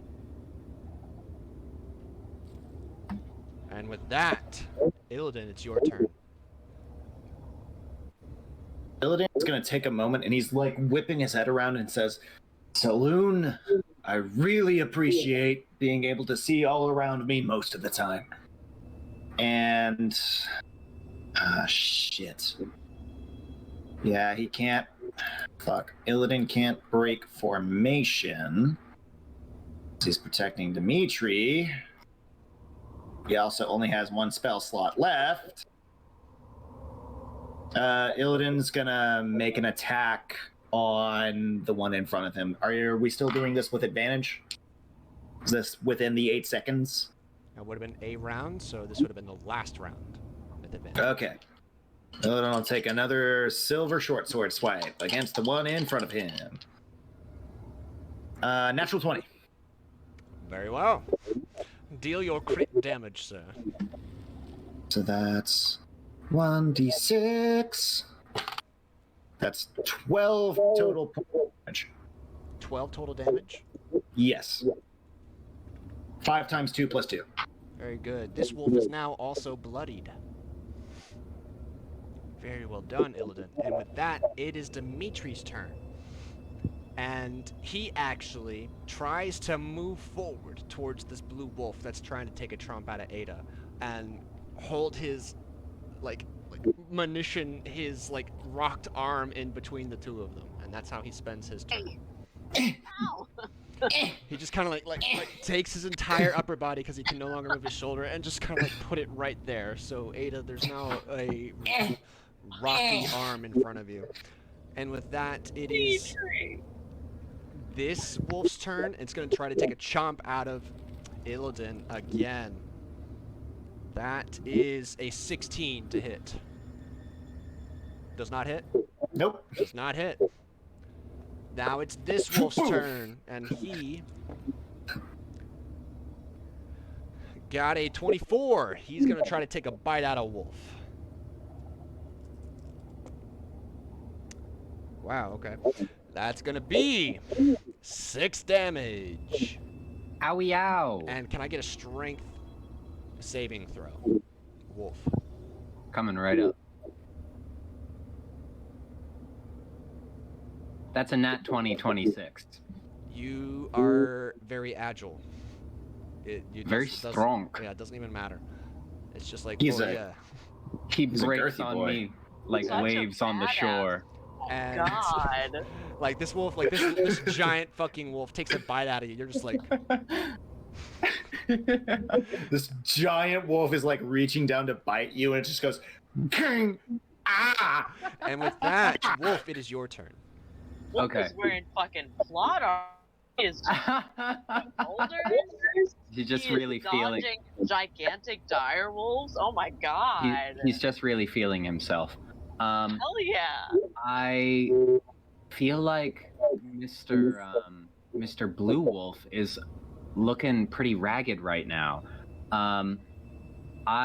So can I move within the kind of combat zone of Mr. Yellow Wolf, but as long as I don't, without like provoking opportunity attacks?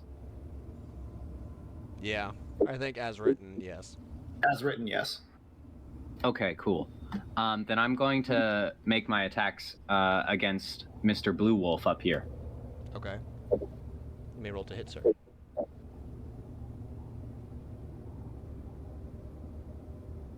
That'll hit.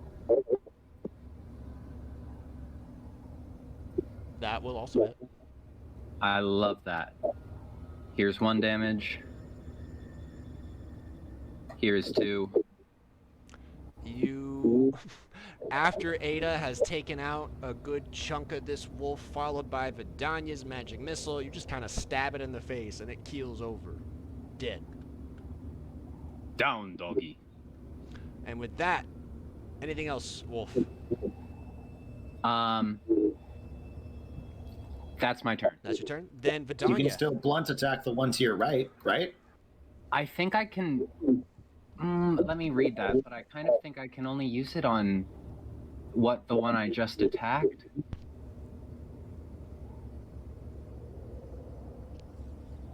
You can use a bonus action to make a melee attack.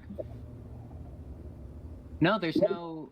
Okay, there's no language there. No, I'm going to make a blunt attack against the one behind me quick, Very Rafiki good. style. Very good. You go with the one boom.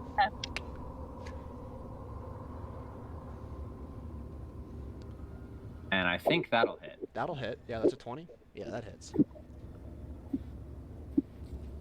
Just 4 damage. 4 damage though. Nice. You hit him just hard enough to make him mad. And with that, Blue Wolf's turn. He's dead. Ada, it's your turn. Wait, was Vidania gonna have a turn there, or? Oh. Yeah, you're right. Sorry. Vidania, it's your turn. Good. I am gonna swing the staff of the adder at Orange Boy. I don't think I need to move to do that because it is a 5-foot reach. Is that correct? No, you need to be within 5 feet of it. And Alright, I'm yeah, gonna it's go like boom, and then I'm it's gonna 10 swing. feet away. Yeah, there you go. Okay. And then roll to hit is, oh dear. Well, that's a 4, That's a 4. so maybe not. Yeah, I don't that does think not hit. That's just a 4. It does look very menacing though with your snake. He's kind of like, "Arr," but it does not hit him. Okay. Yeah. Anything else you'd like to do, Vidania?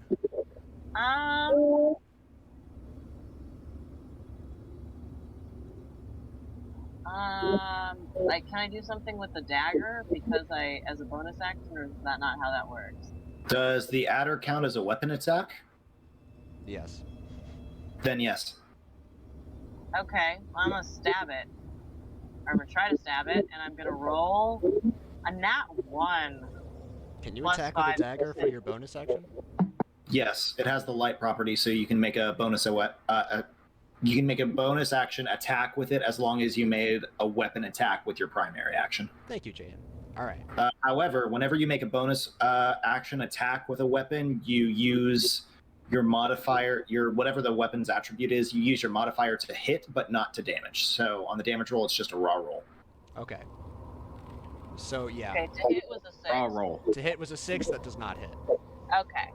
And then I haven't moved yet. She natural 1, Michael. You natural I mean- 1. Yeah. That's important. Getting a nat 20 I or thought a I nat said that. 1. I'm sorry. No, yeah, it was you a nat probably 1. did. I was distracted.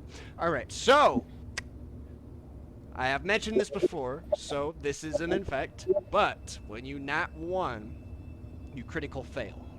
Okay. To determine how bad your critical fail is, you now roll a d20 to determine the Okay. percentile of your failure. If you get like I'll a nat roll. 20, and then you just miss, and that's about as bad thing. But if you get a second nat 1, you might accidentally stab yourself. It's a 15. It's a 15, so you're in the top percentile. And you take a swipe at this wolf, you miss. It was just the wind that made you lose your footing. I haven't done any movement yet. You Have took I? 5 feet to move It's in closer to the 5 wolf. feet. Yeah. I'm gonna move in towards the posse. All right, he'll take an opportunity Like, attack. Are you roll sure? out of the way. Oh, will he? He will. Can you quickly explain to me why? Because you're moving outside of his attack range of 5 feet. Okay, I'm just gonna stay there then. Okay. For real quick, combat refresher. If you'd like to move away from an enemy and not get hit by their opportunity attack, you can take the disengage action. How does that work? It's just one of the actions you have available to you. Like you can disengage, you can hide. Real quick. Oh, but that takes the main action of your. Yeah, like that's your Yes. action. Gotcha. Unless you're a rogue. But yeah, you can do things like. Well, I had this here. Like Shove. attack, yeah, Disengage, dodge. help, hide, ready, search, or use an object. Those are all different things you can do for your action. Cool. All right, and with that, Ada, it's your turn. Okay. And Blue Wolf is dead, right? Blue Wolf is dead. Blue Wolf was dead. Okay. So what I would like to do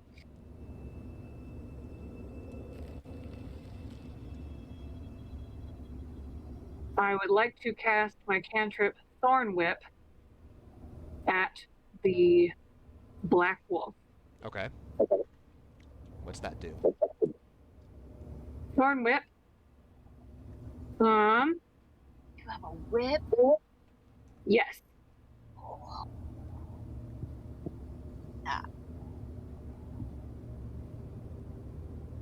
Make a melee spell attack against the target. If the attack hits, creature takes 1d6 piercing damage.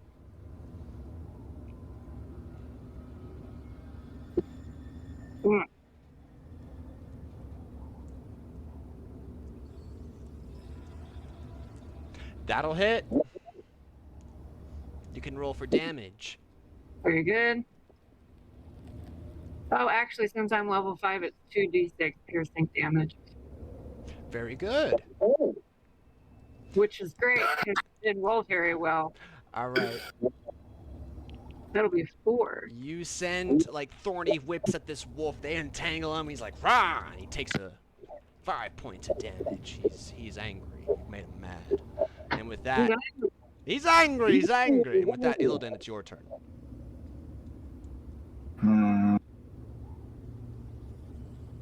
Is it possible for Illidan to step here, or is that the wolf's space? Yeah, you could step there. All right, Illidan will shuffle up into that space. There's like And wolf leg like in your way though. okay, well he'll take a stab at the wolf again. Okay. Let's see if he's good for anything without advantage. That's a total of, I believe that's a total of 19. I rolled a natural 14. Hang That'll on. hit. Okay. Whoop. That will be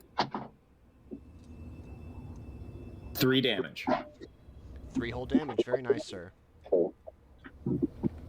And with that, it is Dimitri's turn. And after seeing this wolf in front of him, like, hit the ground, he's gonna do the same thing and actually attempt to grapple this wolf right here by like angling his stone arm in its snout. We're gonna do contending strength checks. Oh, gee. That's an ouchie for Dimitri, as the large wolf snaps his stony arm from the forearm right off and tosses him to the edge of this tree where he hits the ground prone. Oh, owie. It's this wolf's turn now. He's going after you, Vidania. Oh, good. You got a 19 to hit. 19 to hit, that'll hit. I You'll have an armor take class of 8 12. damage from that. Okay. And I need a strength saving throw. One moment, please. That is a 13 minus 1 is 12. You are now knocked prone, Vidania. Cool. What does that mean for me? It means you're lying on the ground now. So Yeah, but in next terms turn, of like, you'll have to spend action. half of your movement to get back up. oh, And okay. until then, melee attacks against you have advantage. Yes. Okay. Great. Awesome. Good to know. All right, and with that, it's this wolf's turn. And he is gonna take a bite out of wolf again. I feel like he's got a grudge.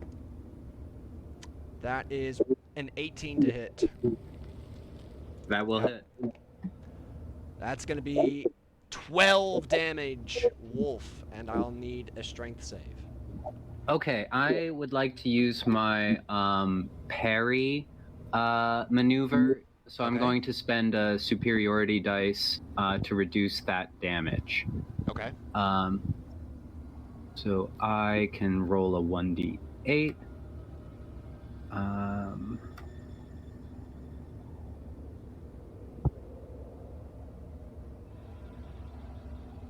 Is that working? I got...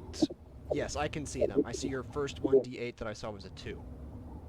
Is that what you Okay. see on your side? They're not showing up for me. But They do then look that's different. reduced by 3 damage then. 3 damage? Okay. Then you'll And take a here's total of my 9. love that. And here's the saving throw. That's a 14. You succeed. All right. On your feet. And with that, Wolf, it's now your turn. All right. Time to swing back.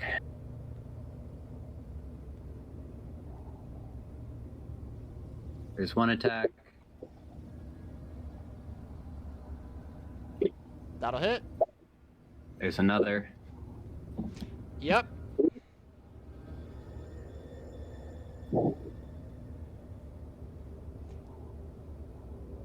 Does that second attack hit as well? Oh, no, the second attack does not hit, but it doesn't look like you're gonna need it anyways, because with that, this wolf is now dead. Oh, I don't think I do. Crushed him. Very good. Black wolf. That's is my turn. out. Okay, then Vidania, it's now your turn. There is one wolf left. I'm gonna swing at him with my staff again. If you're prone, melee attacks are with disadvantage. Oh, You can spend I'll 15 stand feet up. getting up first. I would like to spend 15 feet getting up. Thank All right. you. You're welcome. Thank you for pointing that out. And then wait. Oh, here we go. Never mind. 3 to hit. That is not hit. That's another. It's another nat That's another one. natural one. Yeah. My God. So I Can roll you- another Yeah, a d20. d20. Yikes. That's a 3. It's a 3, so you're in the bottom quartile. Yeah. Yikes. Alright, so as you hear a large thud against the tree, you see Dimitri slump to get it, like blood dripping from his mouth as like parts of his stone arm are now completely like gone. And the shock and the sight of this actually like sends you into like a state of panic, like it's confusing. You're normally like you can stomach the sight of these kinds of things a bit better, but for some reason this off puts you. But then right as it happens, like from right behind you there is growling, and you blind react with the staff, and it just does not go your way, and it misinputs, and you end up smacking your own arm with the staff, the head of your snake. Okay. So, do I roll for damage on myself then? Yeah. Okay.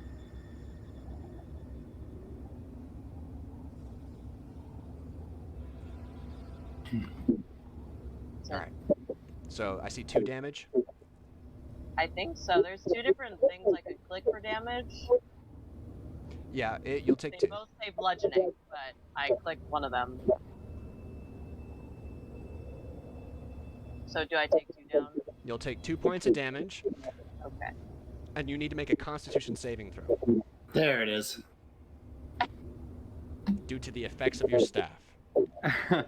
That's a 17 plus 1 is an 18. An 18, so you pass the saving throw. You do not take poison damage from your own staff. Right. Good, because I was worried about that. Cool. Wow. All right. Ah. Then with that, Ada, it's your turn. Okay.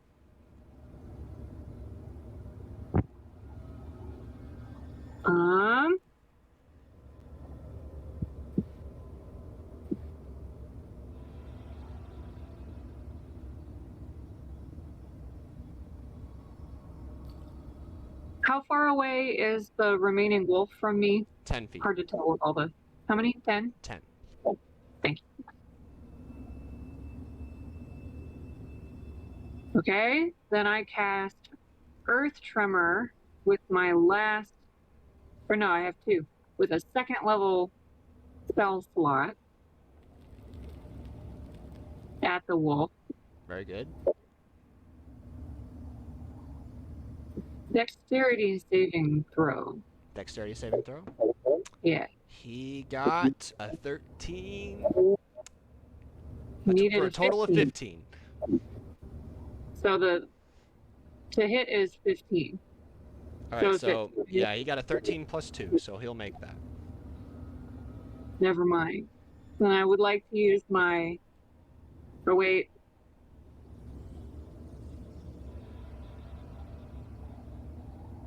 Nope. Nothing happens. Nothing happens at all. He doesn't take half damage on a fail. on a successful save? Rules. No, because it's just a wimpy first level spell. Yes. All The right. is the ground in that area loose earth or stone? Be loose earth.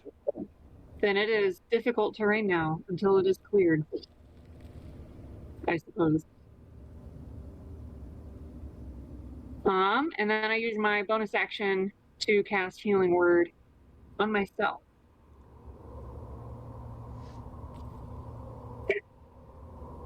Very good.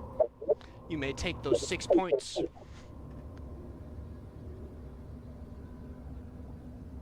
Anything else you'd like to do, Ada?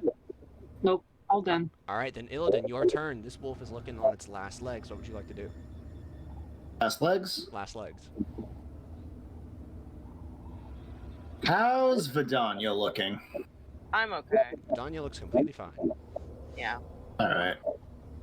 Illidan will make a melee attack against the wolf. That misses. Okay. Anything else you'd like to do, Illidan? I don't have anything that's a bonus action left in the tank, so no, that's it. All right, then it's Dimitri's turn. He's gonna spend his he tries to get up. He struggles. He tries pushing himself off the ground with one arm, and then collapses back to the ground. It's now this wolf's turn, and he's gonna try to take a bite out of Illidan. He gets a 16. Still no. He does nothing. Thunk. Wolf, your turn. Illidan. All right. I'm Fucking rushing. Wolf-proof. I'm rushing in. I'm swinging. All right, you can roll with advantage. We'll count this as flanked. I love that.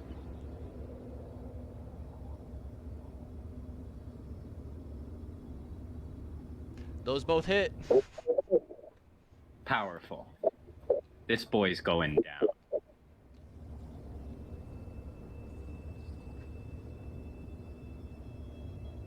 This God wolf is dead. All right, Wolf has like gone in, like killed his own wolf, finished off the second wolf, then finished off the third wolf. He's just ping-ponging between wolves. Very good. Don't This call him, Terminator. don't call him the fighter for nothing. This town ain't big enough.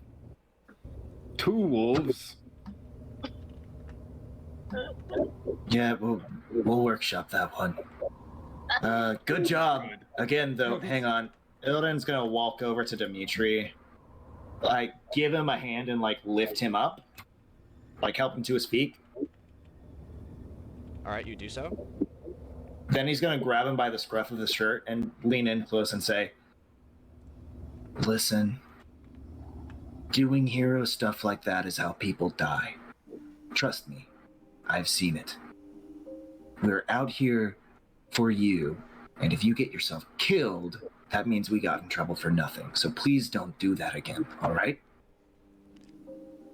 He looks at you and kind of just wipes the blood off of his face. He just says, "I'm sorry. I just didn't want to see you guys get hurt." The noble impulse. But just, you sought out our help because we are capable and you are not, correct? So don't expose yourself to the same degree of danger that we're exposed to if you can help it. Does that make sense? Yeah. So, Good man. Illidan cast a Cure Wounds on him. That will be 1d8 plus 3. Where the fuck are my d8s?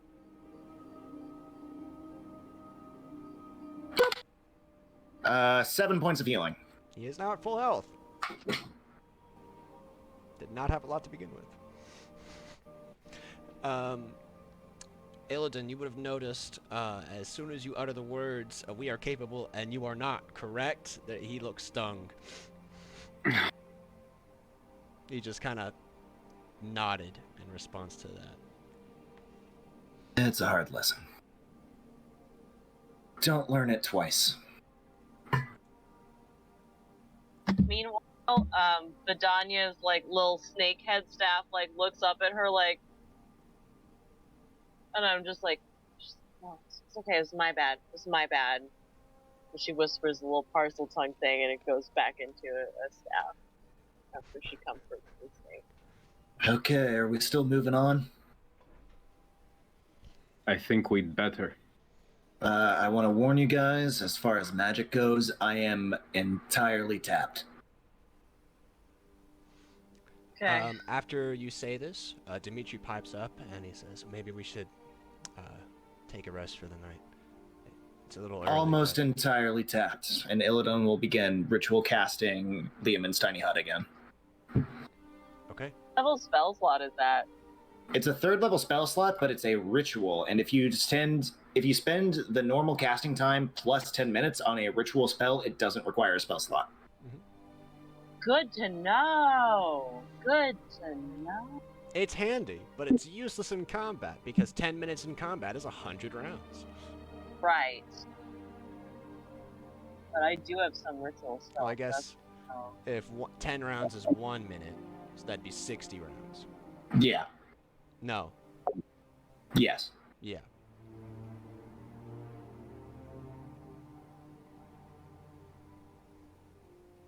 Is it break time again? Yeah, let's take a quick break. We'll be back at, what, 11:20? 8:20? Not 11:20. 8:20. Sounds good.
So, Jaden, Yes. I have an idea I want to try. Can you go to above VTT and disconnect your video on Discord and then click connect video on above VT?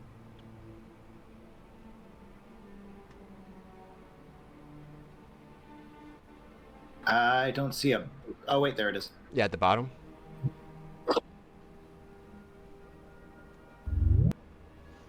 Hey, hey! Okay, I'm hearing you double now. Double? That would make sense. Can you see me? I can see you. I have you muted Cool. on above VTT.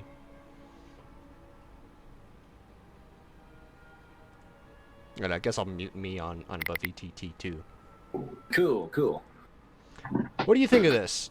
What do you think of this in regards to Discord? I think that if we use Discord for audio, because I don't know, might as Here. well just keep it open. It's a good thing to swap between rather than having to go to Discord and back for above VTT. All right, how do I sound now? Can you hear me? Worse. Worse? Okay. So that's good to know. I muted myself on Discord, so I'm using the doo-doo-doo thing on this. So that's interesting.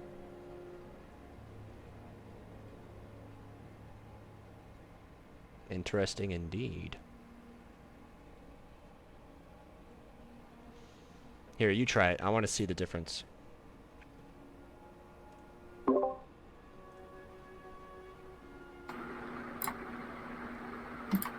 Speaking. Normal speaking. Speaking like a You're- normal person normally does. Your voice sounds the same, but I can pick up on background info, like background noise, a lot better. Yeah, it doesn't have the background mute. Yeah. Hey, Kev. What up, guys? Quick, Kev, look at above VT. Can you see us in there? One sec. I can't. See you how? Click on the enable camera in the bottom left. Oh, duh. It doesn't work if your Discord camera is on, though. It says connect video. Yeah. Okay, yeah.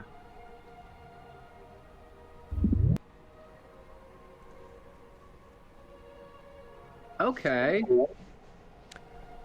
I don't know. Wow. I don't know if this feature it doesn't work, Wolf, if your Discord camera is on. I've noticed. Okay, 1 second.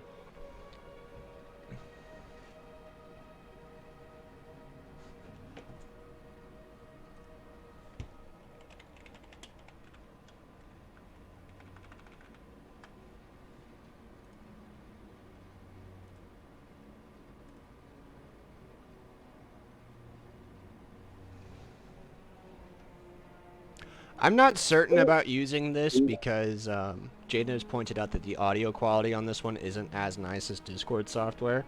But I thought it was just kind of neat that this is a thing that exists. Very interesting. Yeah. Cool.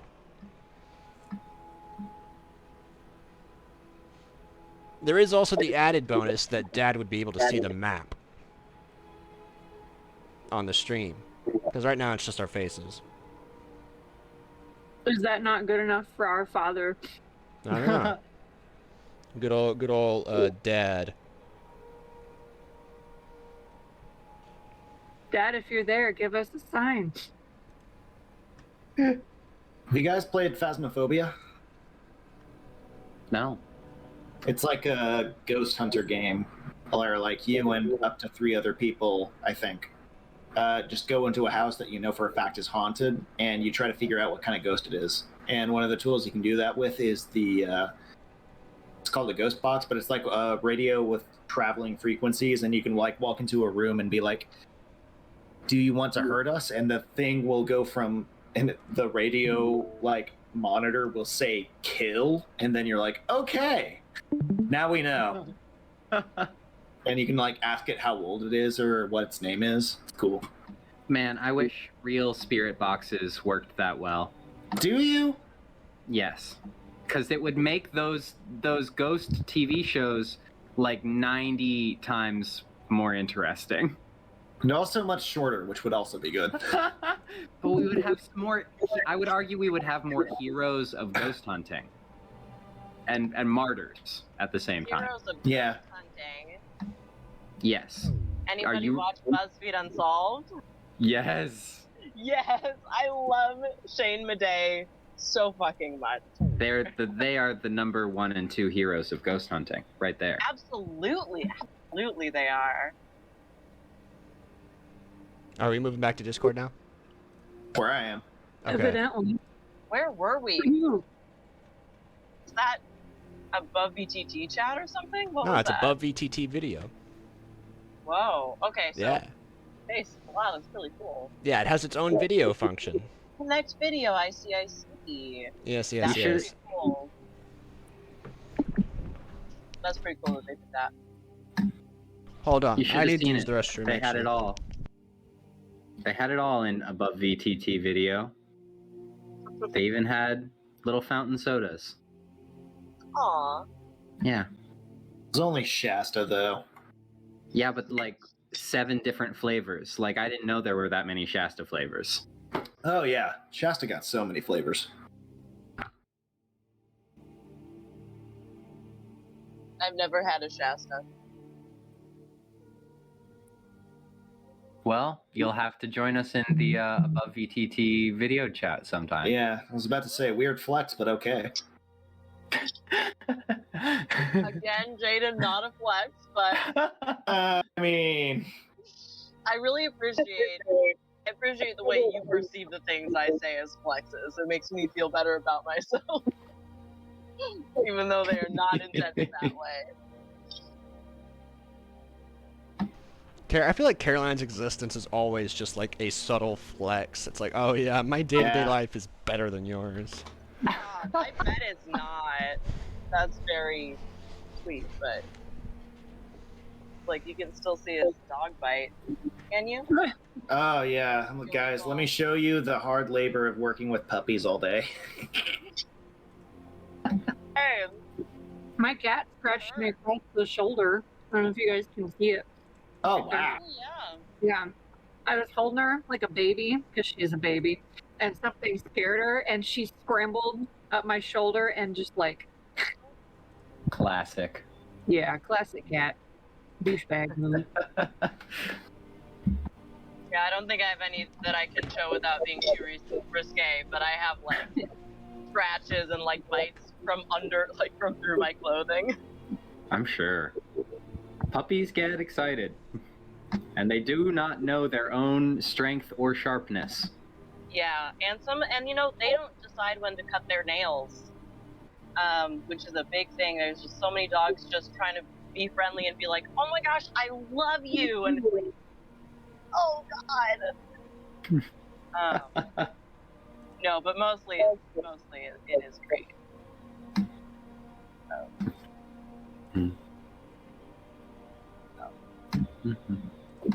All right. Is everybody ready to go? Yeah. Okay. So, after faring from the wolves, you all begin to set up and make camp for the night. Illidan casts his little hut thing, and everybody else doesn't seem to pay much attention to that, except for Dimitri, who is just kind of like,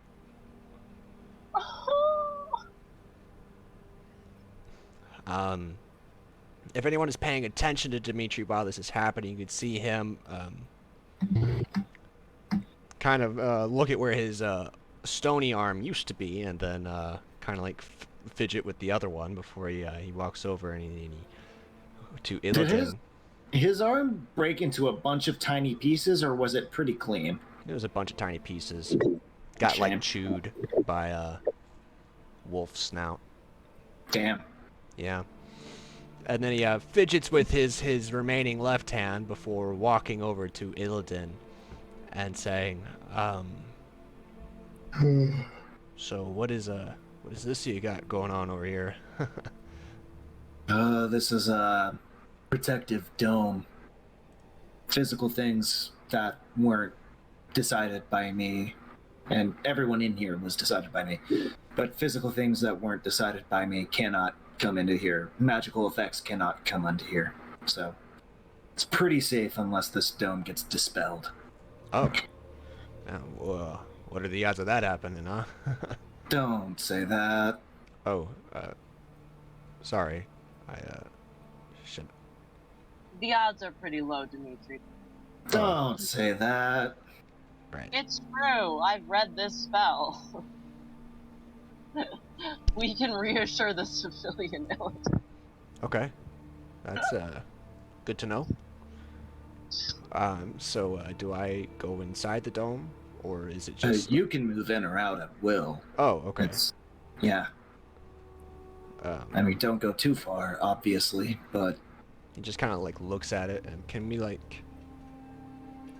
Tries to touch it. It's like, oh, okay. Vidania, like, puts a hand on his shoulder and, like, gently guides him forward to show him that he can indeed pass through the dome. You help him go inside the dome.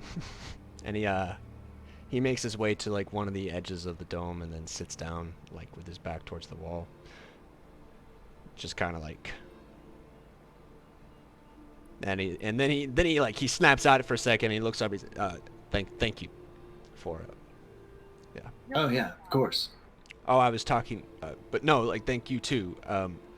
But I meant, thank you both. You both, nice. Is Caroline really quiet for anybody else? Uh-oh. Not super Is quiet. it better? Is it better? Yeah, that There's is better. any difference at all. Okay, I You're can do this. You're kind of like, I wouldn't say that would be preferred though. turn We off could the turn fan. up your user volume. Her user volume is cranked for me. Oh, well, I've got you at 150, and like you're still hearable. You don't have That's so to. interesting. It's a decent distance. Honestly, I would recommend not holding it because now it's picking up you touching it. Okay, great. Yeah, I'll just project for Jaden. yeah. Thank you. No problem.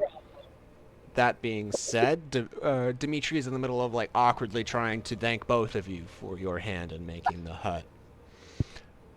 Oh no, it's fine. It's what we do. Right. Yeah. How are you doing, Dimitri? My arm hurts. It hurts? No, it doesn't really anymore. It's gone. All things considered, I've been better. But Understandable. Yeah. And at this point, for record, the stone has like gotten to like his lower body and kind of like on the left side of his hip, so it's kind of like moving around. It's not moving very consistently, like radially spread. How far out do you think we are from this mage? Well, we set up camp a little bit early today, and we had the fight with those wolves. Probably still a day's journey. We should get there by tomorrow evening, I think. Yeah, Glorious. tomorrow evening. Is everybody in the hut together at this point? Yeah. Yeah, alright. So, how did you guys get here? Oh, for me it was the Vistani. The Vistani? Yeah. Oh, okay. Sonny led us here too. It was the same for us. Yeah. I've had a couple of interactions with them. They seem like decent people. For the most part. I don't like that they would bring people here, but they're I don't think they do it maliciously. Yeah, they're a bit cryptic, aren't they? I don't know what that means, but sure. Aloof, mysterious. Yeah, I'd say mysterious. They looking for. Oh, bless you. Bless you again. Very sorry. Oh yeah, sure. Um, it happens. You know, uh, when you gotta sneeze, you gotta, like, achoo, sorry, I'm sorry. Um, truth be told, So true. I get a little, I get a little anxious around people I don't know. Um, I was kind of like debating just kind of going myself, but I figured I would rather be uncomfortable than dead. So I figured I'd ask anyways, but yeah, I'm not good at small talk. That's Yeah, that's a trait I'm looking to pick up myself. not being good at small talk. Being wary of other people Oh, seems handy around here. why are you weary of other people? Well, I'm not. Oh, That's my problem. I wouldn't say that's a problem. I Well, wish I trusted Lady Fiona Watcher, and that seriously bit me in the ass. Well, So why did you do that? I'm new. Okay, yeah, that. All right, yeah. Sorry. Yeah, Um, you get it. Yeah. By the way, Ada. Yeah. That spell where you can talk with animals, is that something you can endow on other people? You can talk with animals. Yeah, I'm a druid. You're- I cast a spell to speak with animals. Oh, are you guys all druids? I'm not. You're I'm a not. cleric. You're a cleric. A cleric is somebody who's like a representative of one of the gods on this earth. Oh, like the morning. You Lord? wouldn't see the Morning Lord is the only one you've heard of. That's the one Lady Watcher follows, and that seems sketch as hell to me. Outside of the mist, there are many gods. Really? Like many gods. Oh yeah. Do you guys all worship the same god? No. I worship Saloon. These three seem unaligned, which is interesting. He But, looks at the three of you. Do you, Vidania also just like moves her hair back to like reveal the pointy elf ear. are you okay? Yes, I'm alright. Are they yeah, no, she's an elf. Their ears are Right. always like that. It's right? supposed Yeah. Yeah, I'm sorry. I thought no. that's okay. I didn't. Fair. Fair. Also, Illidan, to answer your question, no, I cannot impart that ability onto anyone else. That's a me thing. If I had a pet dog, hypothetically, and I wanted to tell it like I love you, Pooch. Could you tell him that for me? Like, would he know it's from me? Yeah, Yeah, probably. that's pretty cool. So is it a hypothetical dog, or is there a real dog around here Oh somewhere? no, I don't. I don't have a dog with me. Great. I was asking. You said there was something funky about these wolves earlier. Right. Ada shudders. She had, in the sort of ribbing of Dimitri, she'd forgotten how scared she was by these dire wolves. So she shudders. These dire wolves, they, normally when I speak with animals, I get a sense of the consciousness of the animal I'm speaking to, and these were. It's as if they were being controlled by some other non-dire wolf entity. Felt all too familiar, this presence. Shit. Well, I was hoping that you could cast Speak with Animals on me, and then I could cast Speak with Dead on one of them, and I could ask them about what it was, but you said this was familiar to you? Yeah. It's like a common thing? The devil. Michael, did I recognize what was familiar about it? Or Was the devil. right. The devil Strahd, to be specific. Right. Okay. Wanted to make sure. It felt quite a bit like Strahd himself. Dimitri was commit- coils at the word. Oh yeah, I hate to break it to you, Strahd and us, we're on like a first name basis. Like, not friendly on our end, but it's happened. So yeah. You spoke to him? Speak to him? Oh yeah. Regularly? Well, I've only Not just we spoken to want him to. twice, but He looks at Wolf. Even you? You Once, yes. Unfortunately. what happened? didn't- It was pretty fucking scary. What happened?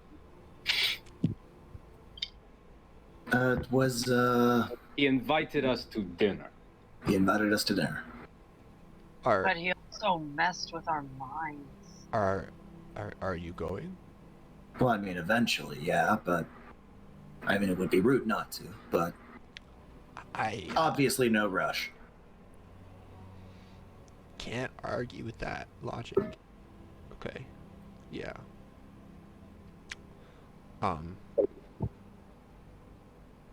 Yeah.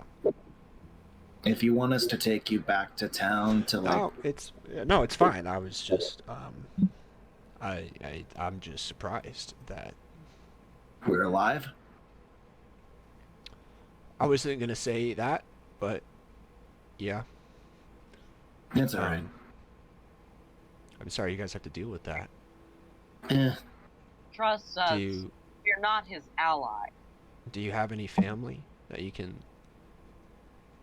reach out to? oh, I mean, no. I mean, it's complicated for me, but if I have a family, they're outside the mist. So Oh. What about you three? No? No one in the mist. Anybody outside the mist? No? I'm sorry to hear that. I didn't mean to bring up a sore subject.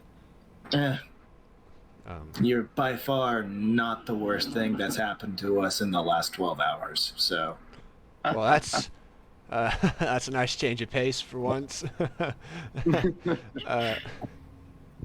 Yeah, that's not a good joke.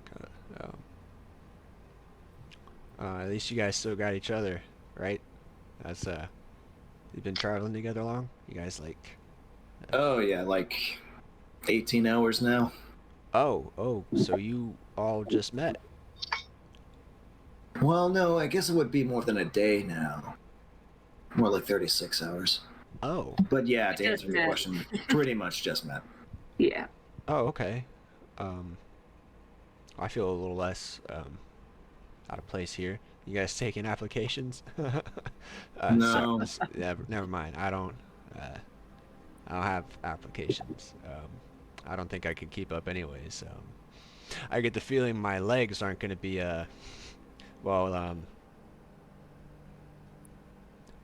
great. Pretty soon. Between You know, all four of us, we could carry you there. You're fine. You know, you're an awfully funny guy for someone who claims to not be good at small talk. Sorry, I didn't. Oh boy. Ada kind of pats him on the shoulder. Yeah. Which shoulder? Good one. He looks The at one you and that- he blushes pretty big, and he's like, he gets very flustered and embarrassed. He's like, all right, sorry, that's my bad. Should I'm normally not very funny people. But you like, don't have to be. It's all right. all right, okay, yeah. All right. What do you say we all get some shut eye? Sounds great. Tell you what. Ah, shoot. Real quick. Is it okay if I ask everybody something? I mean, I don't have anywhere better to be. If you guys only had a day left, how would you spend it?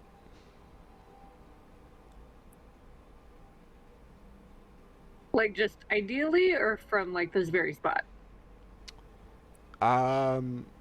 Both. If I had one day left in Barovia, I would go back to that church we were in. I'd get a ladder up to the ceiling, and I would I would paint the biggest, most detailed moon that I could remember. Just right there. I understand you people haven't seen the moon before.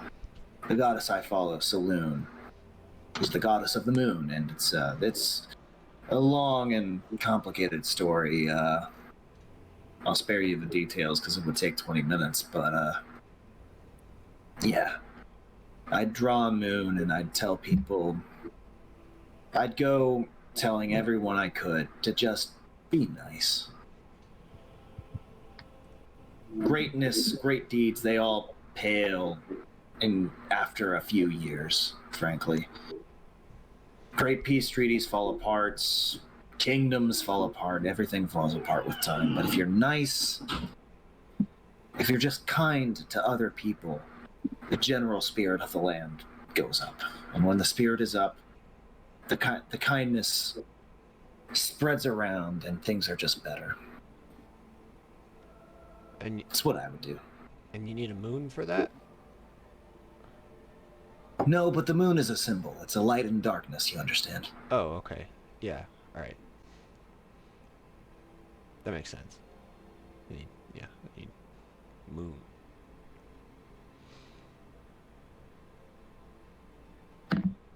Wolf, what would you do? I would find the largest piece of meat that I could find, and I would roast it in garlic and butter, and I would eat. So you prefer your meat roasted or cooked in some way? Oh yes. Oh yes. Spices are a helpful addition. Oh, right. Yeah. Big piece of meat. I would eat. I would live. What more? What more can you want? Okay, weird hypothetical question. Wait, hold on. Can I hear Ada's? No, right, sorry. Far be it from me. Me? I would wild shape into a poisonous snake, go off into those woods right there, and find the coziest, darkest hiding place I could. The safest bit in the whole forest. And I'd stay there, knowing I was safe until the end. What if you couldn't turn into snakes? Like I couldn't turn into anything? Yeah. Then I'd go off in the forest as a human. Oh, okay. Do some meditating, communing with nature. There's wolves out there. Get back to my roots. Okay. So, like, the forest is... It's a good place for you? Oh, it's my favorite place. Way better than here with you, idiot. So you'd, go back to your favorite place? Yeah, I guess you could say that. Okay. What about you, Vidania? I would write. I would write some letters to people, and I would want to write down anything that I wanted to say while I still had a chance.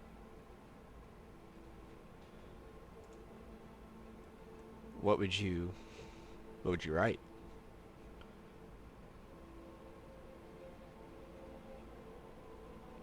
I don't know. Something about my life to leave behind, some sort of record of who I was and where I ended up, maybe. What I learned. And I would write letters to people. I would tell them everything that I would want to tell them if I didn't have a chance to see them again.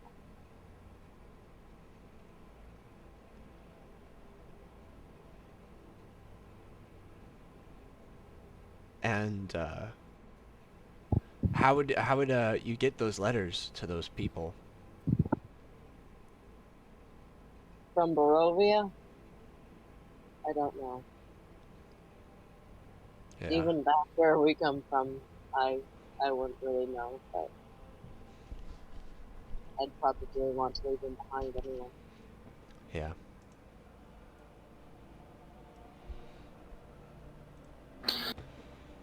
Okay. Weird hypothetical question. Wolf. Let's say there was a human in front of you. Really attractive human. This human desperately wanted to bone. Would you? I would bone. Really? Oh. Do you think this would be a first time sort? Well, I had no idea. That's why I was asking. No. Oh. So it's not just like for your own It's kin not kind of thing. It's not a problem. Oh my god. Interesting. Ugh. I can't. You guys are making the forest like even better right now. I can't believe I wasn't going to bring it up, but I was just wondering where the line was. Like, what if it was a dwarf? Just like short yeah, and man. stout. I'm Really? mad dwarves. Wait, have you done dwarves too? Every person No. is like Tieflings. a beautiful flower. Tieflings. You have not done every a tiefling. person, even Illidan. Illidan is a gorgeous orchid lily. Beautiful. What the fuck is that supposed to mean? People are flowers, and Wolf Oh. likes flowers. And you smell all the flowers. All right. Okay, All what right. kind of flower is Vidania, Wolf? Vidania is a chrysanthemum. With You made that up. That is not a real flower. You made that up. Yeah, Just what now. is- that is a real flower. What does it You look think? like? Yeah, tell us. What's Yeah, it look what's like? it look like? A chrysanthemum is a beautiful flower with red and yellow petals, many small petals. Is make a sort Vidania of- even wearing red or yellow?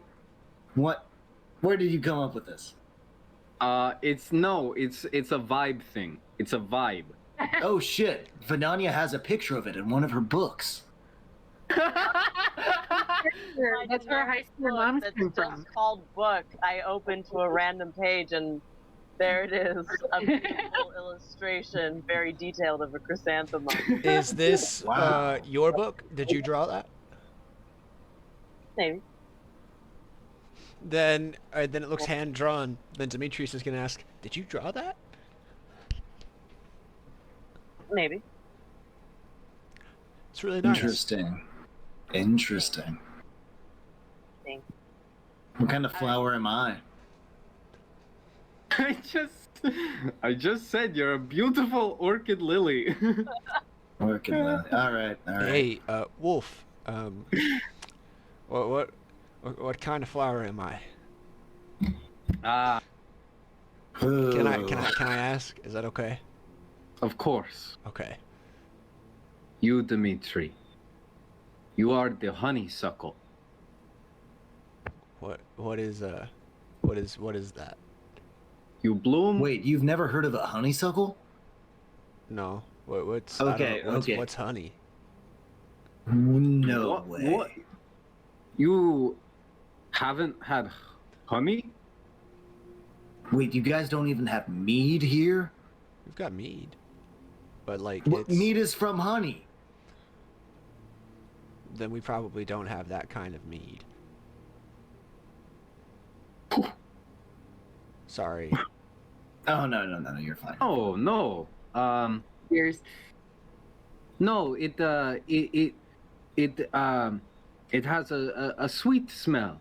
And the buds you can You can pluck the bud, turn it around, suck on the bottom, and it gives you like a sweet, sugary flavor. How do You gotta be careful though, how do you because make like honey? we don't make honey. There's a certain No, the bug bees called the There's a bees bug. eat the flowers and then poop the honey. Well, no, You they don't know, poop it; they vomit it. Let's be accurate here. Oh, what are we talking about? What are we talking about? Ada, you're the nature expert. Flips the Tell us. page to another- All right, you guys. All right, Dimitri. Look, Vidania's got a picture of bees. She's seen them. All right. Do you guys grow crops? Do you do that? Wait, hold on. Can I see that? He gestures towards the picture of the bee. Oh, of the bee. Of the bee. Absolutely, that's what it was a picture of. She lost her page. Give her a second. It was a honeysuckle. Actually. You could just hand him the drawing in your book. Yeah. So you show him the picture of the bee, and he takes it, and he's like, wait, hold on a second. He asks everyone to just like take a breather, and he says, this is an animal from outside. Yeah, they're all It's- over. Well, it's an animal the same way an ant is an animal. They're like this big. Wait. Do you guys have insects here? Bugs? Not like this. Like fly? You have flies, right? Yeah. Do you have Okay. mosquitoes? Okay, so fly is like a bee, but smaller and worse. Oh yeah, way worse. But wait, do you guys have mosquitoes? Little like things that'll like land on your shoulder and suck your blood? He gives it back to Vidania, the picture. He says, it's beautiful. I don't know about the mosquitoes. All right, it's neither here nor there. You don't have bees anyway. So imagine a fly, a little bit bigger than normal, and it's got yellow stripes on it. Right? You with me? Yeah. You with me? Okay. Yeah. So do you guys grow crops here? Do you grow food? Like you put stuff in the ground and it comes up and you eat it? Vegetables, fruit, anything? Yeah. Meat? Okay, so bees do that, essentially, long story short, but with honey. They make their own thing. So there's like a honey plant? They plant honey plants? they take the pollen of flowers and they Flowers. process it and they turn it into... It's sort of flowers are plants, so they take plants that are already growing and they take stuff out of them and they make what's called honey. I know what flowers are. It's just that explains why we don't have bees. We don't. Do have... you? You called me an orchid lily, and orchids and lilies are two entirely different things. He called you an orchid lily. I didn't. We don't have flowers anymore. Wait, you don't have think flowers? Don't think What? too hard about it. Don't think too hard. I think he's saying not to think too hard about it. All right. Honey's great. It tastes great. Everybody likes honey. It's super sweet. It's nice. So honeysuckle is a plant that tastes like honey, and you can suck on it. Honeysuckle. You see the name. All right. Yeah. So it's a compliment. It's nice. Okay. That's all you gotta know. Thanks. Long story short. Thanks, Wolf. Is a very good flower. Yeah, and it's good food and Nice treat. and bees. Okay. Yeah. You'd But like if it bees. was a gnome, Yeah, I think I would. if it was a gnome, like a really short, even for a gnome, would you still?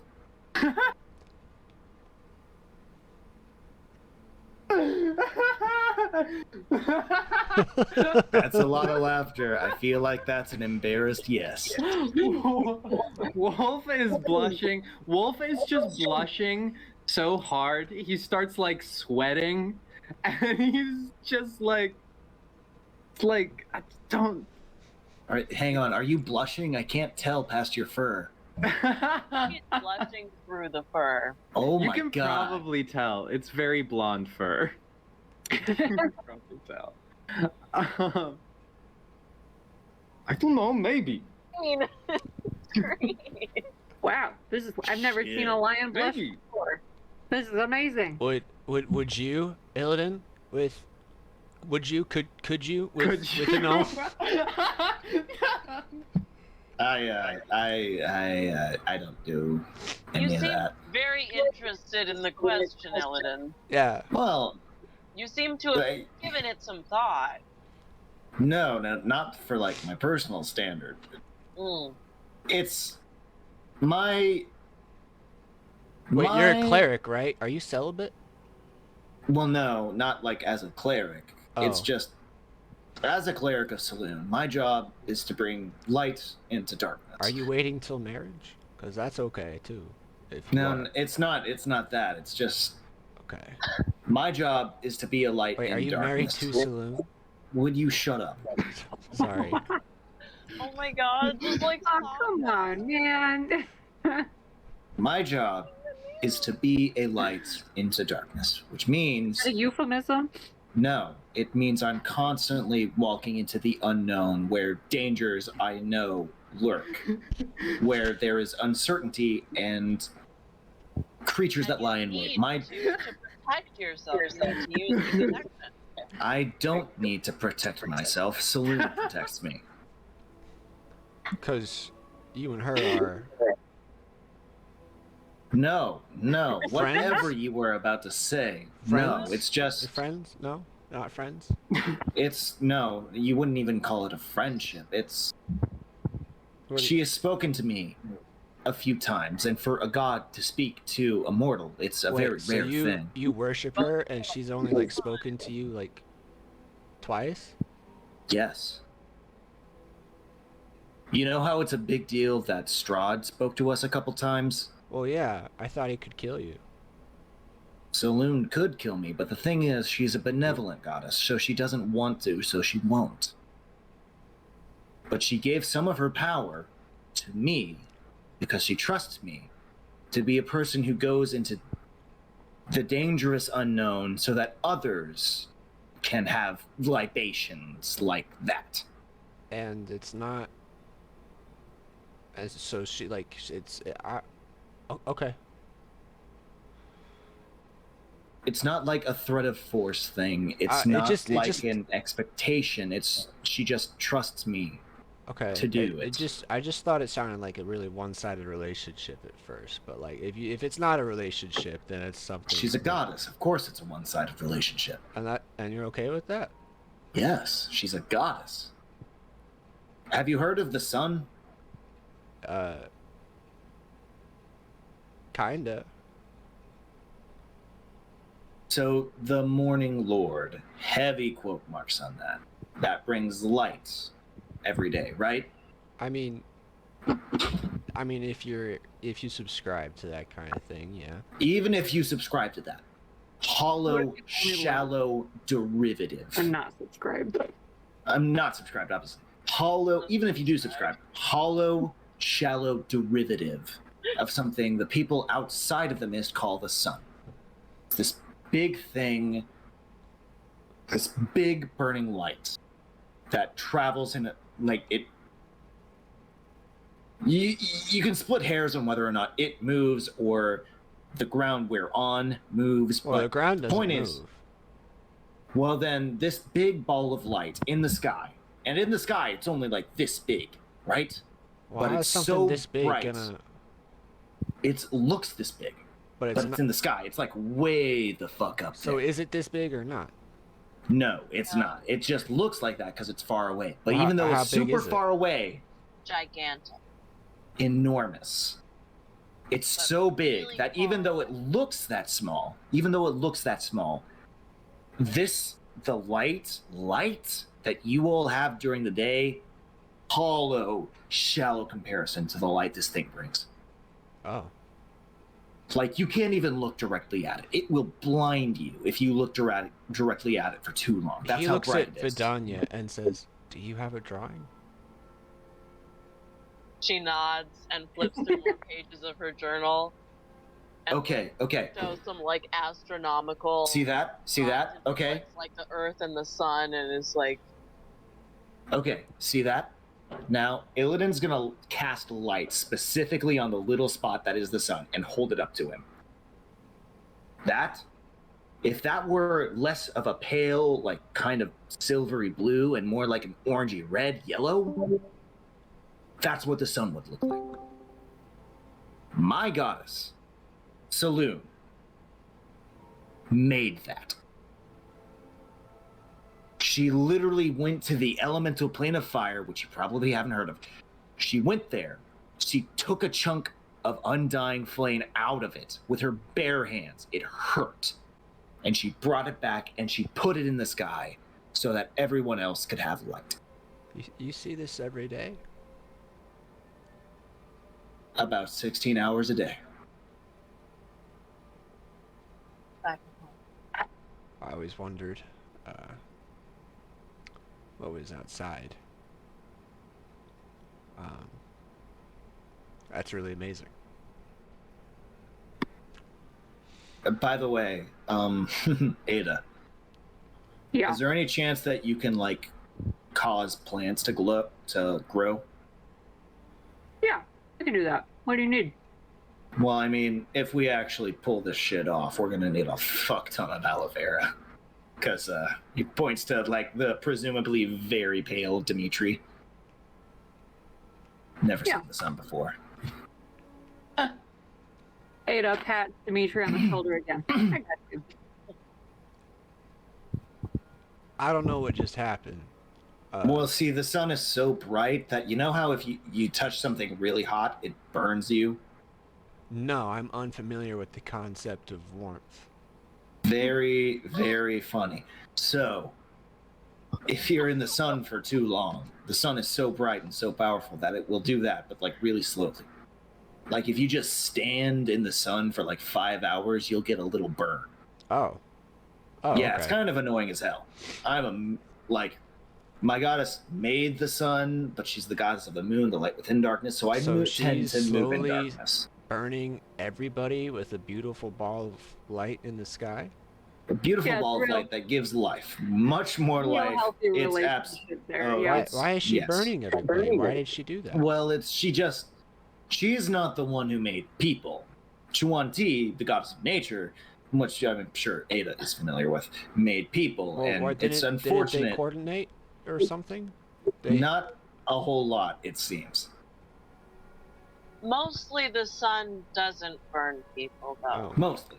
It takes like hours of just direct hot sunlight. Oh. And helps plants grow. Okay. And it's mostly really nice. The darker your skin is, the less burned you get. It's like a natural protection. So you never have to see the sun. You're kind of screwed. Well, can I just like put on like some clothes, maybe a hat? Yes. Yeah, we'll cover you up nice and good. You won't get burned. If you do, we'll treat you. Okay. It's all good. Don't worry. Don't worry.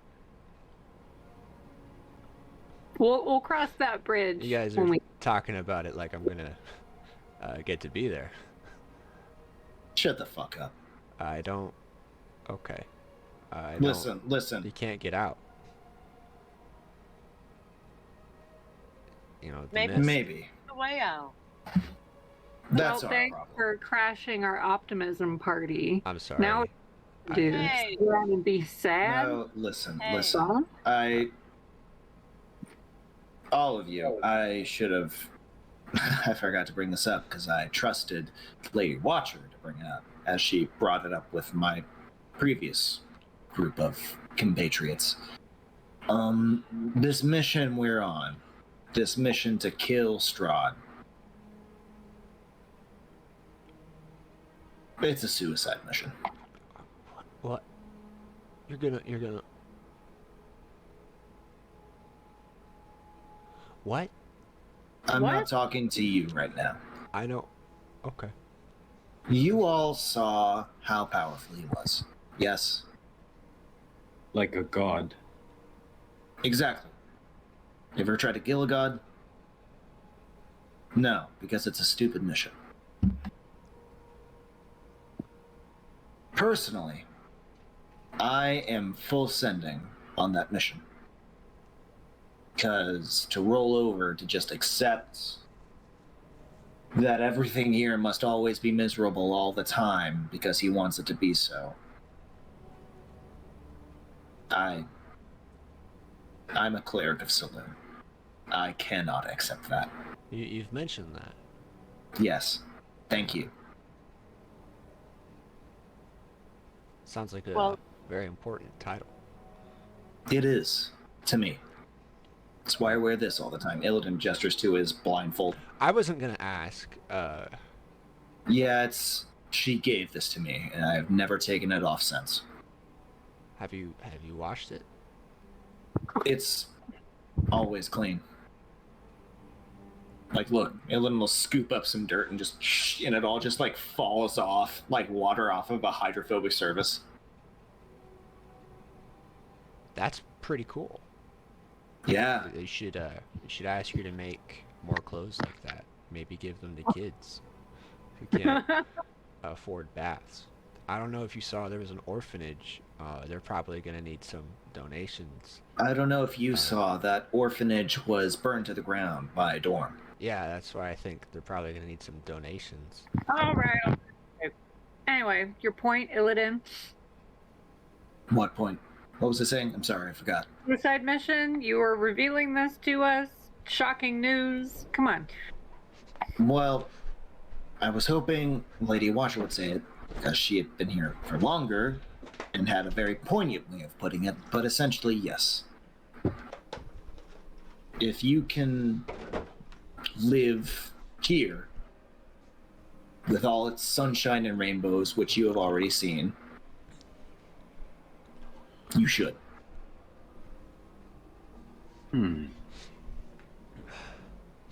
Here, like outside the mists. Oh, inside the mist.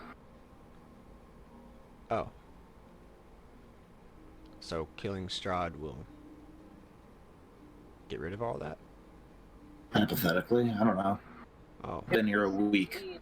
Hopefully the sun will return to growth. You know, I always wanted to get outside of the mists. That's very understandable. Don't try it. Yeah, I know. That's why I studied magic, or at least a little bit.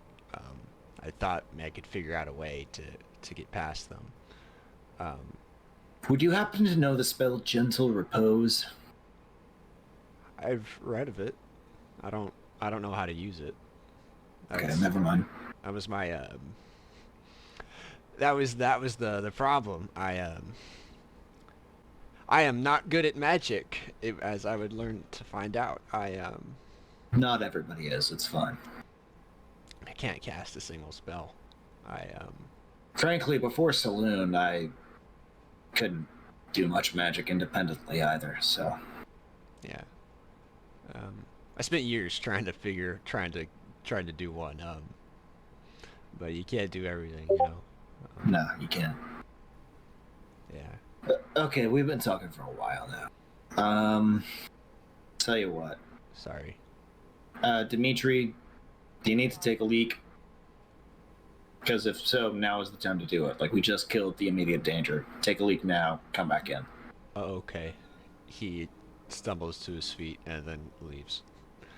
As he leaves, Illidan's gonna lean into the group and be like, okay, we need to have a lookout tonight to see if he's getting too far along. Like, if we need to cut this rest short, we need to be able to see that and get going. So what's it gonna be? I'm comfortable at night, but it's not quite night yet, so... I only need half as much rest as the rest of you. I think I can do the lookouts. Okay. I Sounds can get good. by with a lot less. But do you take the first watch or the second? I'll stay up for the first watch. You can take the second if need be. Alright. Well, no, that's stupid. That's stupid. You take the first watch. That way, at least you can be at full power, and then I'll take the second one. Alright. Great. Good meeting. Thanks, guys. After a minute, Dimitri walks back in, and he kind of like sticks his head in. Did anybody else need to go? Cause No, I'm good. I haven't there's- eaten in like a day. do you want some snacks? I brought some. If Yeah, actually, yes, please. all right, yeah. And he takes out some nuts and some grains. Here you go. These are great. Where'd you get these? Oh, the general store, 2 days ago. Nice. Yeah, Some good Alright, quality so- nuts. yeah. All right. Good Yeah, night, they everybody. are. Good quality. Illidan will find a place on the dirt, lay out his bed mat, and just. Yeah, all right, more for me. Ada and Dimitri start eating the nuts and the grains. Well, Illidan took a handful. Illidan took a handful, just night. Lays the Yes, fuck that is down. what happened. And then Dimitri's like, all right, yeah. Dimitri does the exact opposite. He thoroughly chews each and every bite. And after he eats a couple, he looks at Ada and he says, good quality.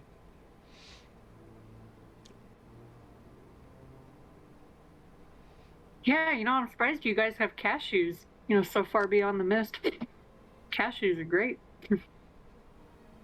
My favorite. I paid extra. High key, I hella fuck with cashews. Do you want some more, or are you sleeping now? I can pick some out if you just wanted the cashews. No, he's asleep. Give him. Oh, sorry. I'll get you the cashews. He starts rummaging through. Oh, okay. He gives you the bag. You can have the rest. I'm gonna go to sleep. And he goes to sleep. What was that, Joe? Anybody else want cashews? Anybody? Wolf is I'm not nibbling eating on the apple. Wolf is nibbling on the grains and passing the cashews back to Ada. Am I the only one here who likes cashews? I just like the I grains. I take a couple. Okay. I like Alright. cashews. As From you're the mask. asking this open-ended question, you look at Illidan, who's just still on the ground, and you feel like he might be ignoring you, but a moment goes by, and you hear like a no, that he's out, just like that. Dimitri pops back up. Does he do that all night? The Yeah, he's annoying even when he's asleep. he's not that bad. Fuck you. He's passionate, He kind of looks over at Illidan sleeping. He's nice. It's okay, Stop man. looking at me. He can't hear you. I'm sorry, this sleep talking thing is a bit. It didn't actually Yeah. happen. I'm just being goofy. Sorry, guys. He talked about Saloon a lot. He will continue to do this, yeah. You have no idea. I'm jealous he's got something. Got a special somebody in his life. Yeah. But no, it's good. All right, sorry. I was supposed to be sleeping. I'm gonna go to sleep. You need your ass. Yeah. He goes to sleep and actually falls asleep. If everybody's done with the nuts and grains, Ada takes the bag with what's left of them. She's careful to not eat all of them. And she takes the rest of them and kind of tucks them into Dimitri's stuff, into his pocket. Reverse pickpocket. Very good. All right. So as the night trails on, you guys spend 8 hours in this tiny hut taking your long rest. At around hour 4, you notice that it has spread to around his mid thigh. Around hour 6, it's down to around his knees.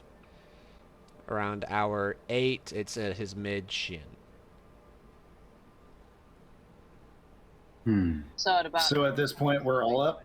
Yeah, at hour 8, everybody's awake save for Dimitri because he's asleep. So at hour 4, we would have swapped out. So that would have been Vidania's chance to like wake up Illidan and shit.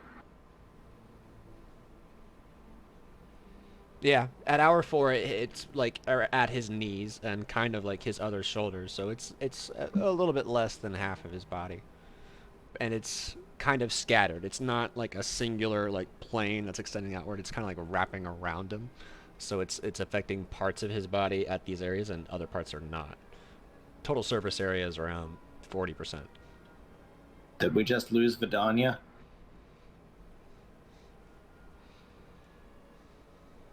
Yeah, Maybe. we lost her. Actually, hang on. Oh, she's back. I unplugged my laptop for 5 minutes to run the fan, and apparently that was too much. I apologize, guys. All right, so real quick recap. At hour 8, he would have been at a total surface area around 40% of his body. At hour 4, it'd be around like what 30. I don't know. If I gave you numbers, you could calculate what time of day. I don't want to do that, but like at hour 4, it was around like it was encroaching down to his knees. Okay. Spotty. Which is when I woke Illidan.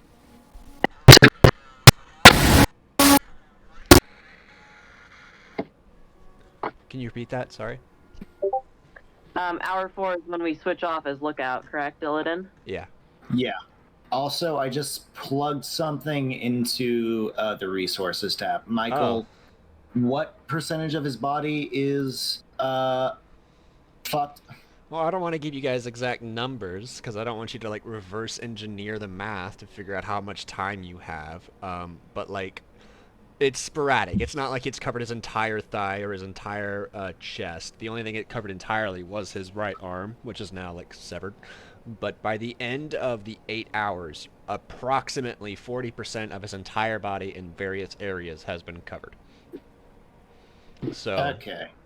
within another day travel, he'll be nearly completely stonified.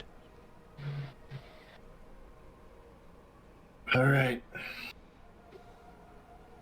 As Illidan has just been woken up, he's gonna look at Vidania and be like, "So, do we go now weaker than we want to be, or do we carry him through?"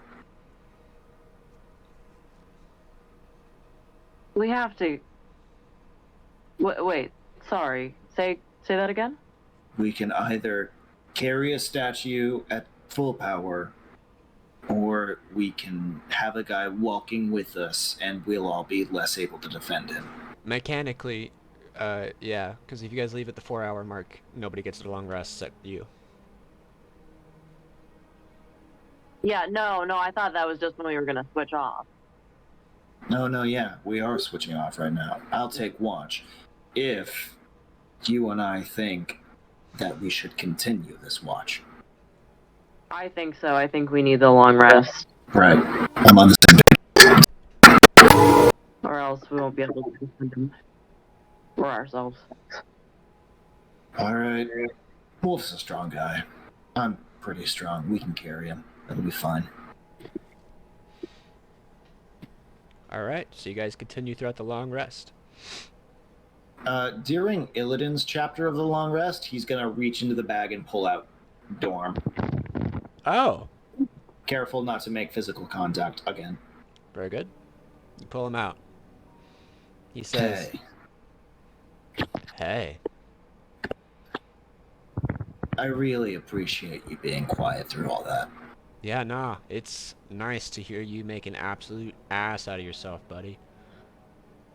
Fair, fair. Yeah, nah, you could Seriously tell, though. like, if that guy, what's his face, the dying guy, if he didn't like have your back, you would have lost a lot of points. They would have all hated you. Probably just saying, 'cause like I hate you a lot. Well, I mean, I But know like, you ate, but but like I hate you in like an endearing way because like do honestly, you? yeah, Do no, you because everybody really? else they hate you in like a hate way. I hate you in like it's just the kind of guy you love to hate because secretly I'm your only real friend and you know it. Hmm, Yeah, I don't think that's true, actually. But hey, it is remember true. when you said that you lived for an eternity and that the one thing you were looking for was someone to talk to? No, shut up. Well, I remember that. And it seems like this little group here is all you got. It's not. I've got other friends. Oh, yeah? Yeah. Point to them. Fuck you. Yeah. What do you Tell you want? what, name them. Name them. The other Uh, generals in. Jezebel and I got along great. We even hooked up Really? once. Yeah. I was only Wow. scared for half of it.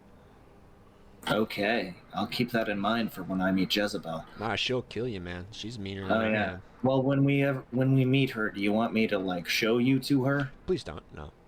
I'd rather Okay. not. All right, then. Yeah. Just kind of. Anyway, all I was trying to say is that I know that you could have really fucked us over by just being loud and obnoxious in social situations, and I appreciate that you didn't do that.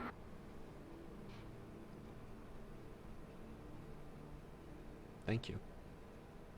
Yeah. That's a nice thing to say.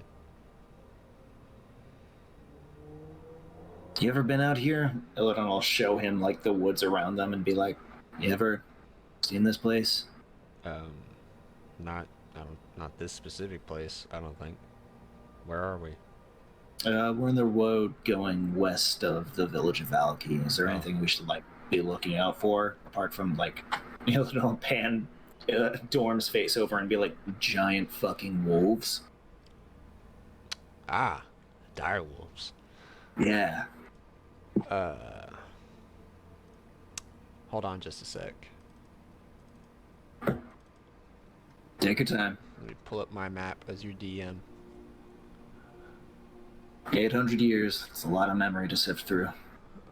West of Valaki, there's like a well, depending on how far west you go, there's like a I don't know, there's the Monster Hunter Tower. That kind of like draws in, well, you know, monsters.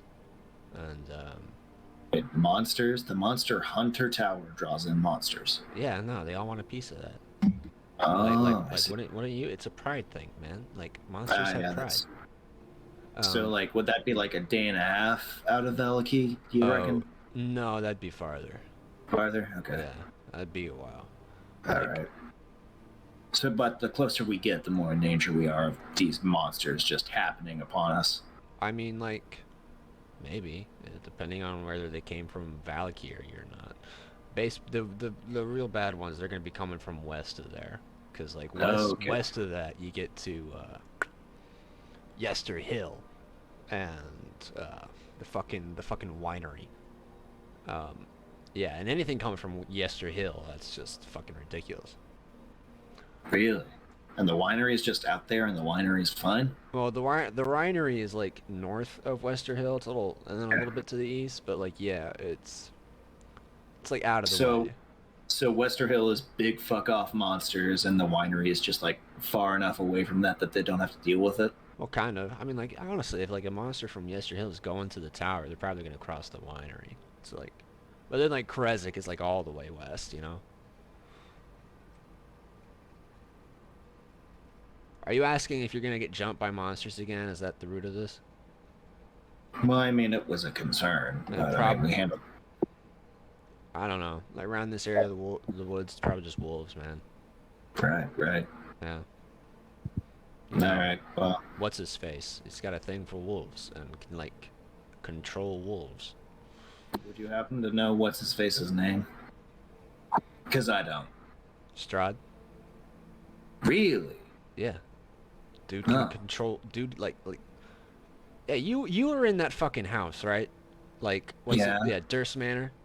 Yeah. You meet the fucking like the cult fanatics.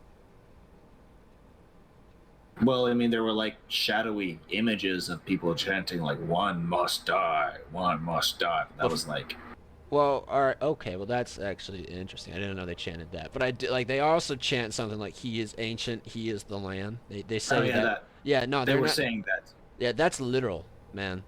Like dude is the land. Like dude can actually like terraform the fucking land. Damn. And like also the animals can control the animals. Okay, that's important I knowledge. don't know the limitations of that, but like never really wanted to find out, you know. Yeah, me neither. But here we are. Yeah. All right, is that my hour? I mean, you can hang out. Just don't go anywhere. I mean, I seriously doubt that you would be safer out there than in here, but you know. And then won't count against my next hour? But I mean, no. Okay. I mean, if I see you like trying to bite my friends, I'm gonna sacred flame you like 3 times. That's fair. Yeah. No, I'll just stay outside for a bit. It's fine. Cool. Yeah. Thanks.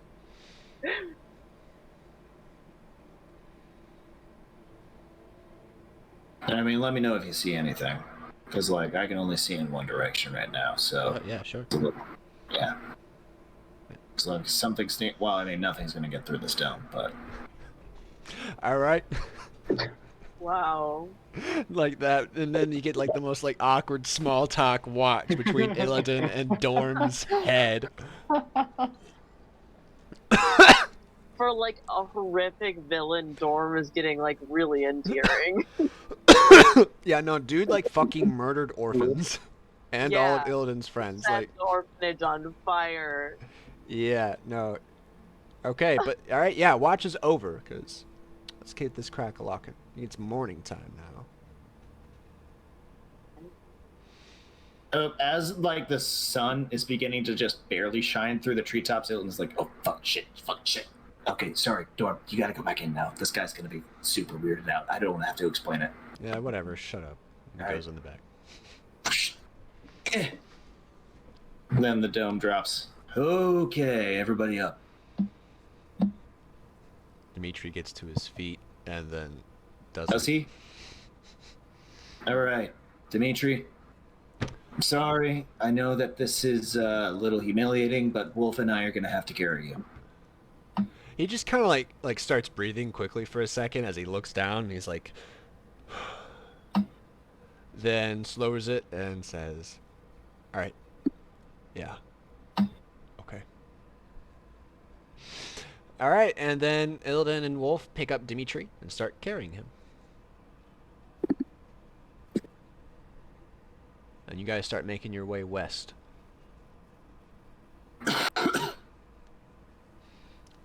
And for the first several hours, there's not a whole lot going on. It's quiet. Dimitri is also kind of quiet for this trip. At first, he's not very talkative, as it's about 4 hours in, it's covered his legs completely. And has kind of like taken over his abdominal area as well, as he started like keeping his breath like outward and shallow to keep his chest expanded, so his lungs internally have room to expand. So he's focused with that as he keeps on going. As you keep going through the forest, it begins to clear a little bit, and the trees are less dense, and light begins to filter in. A little bit more than it would, so it's no longer dim light, but it is normally lit. and you guys make your way until it's around mid-afternoon. Anything anybody wants to say or do?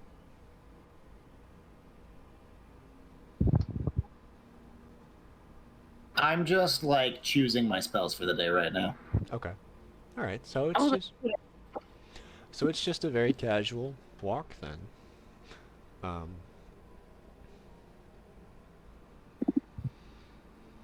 Dimitri's left arm is just about the only thing he still has mobility with, just vaguely.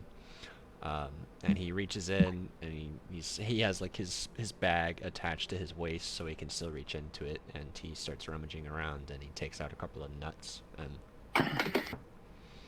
eats them.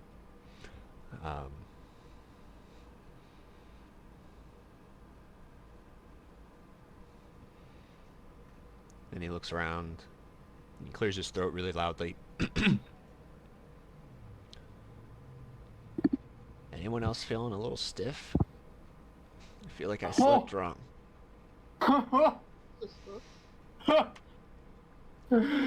Oh, Dimitri. You fucking get me.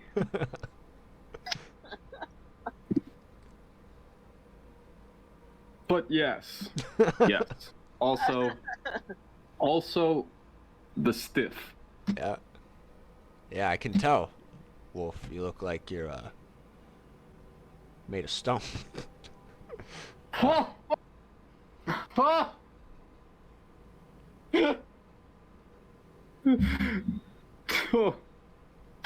very sad situation. Yeah. And that's how the trip goes. Just really sad puns. Until eventually, like mid-evening rolls around, and you guys like the trees start to bear off. You see like an actual road begin to form, and Dimitri says, "We should be getting close. We should get there within the hour."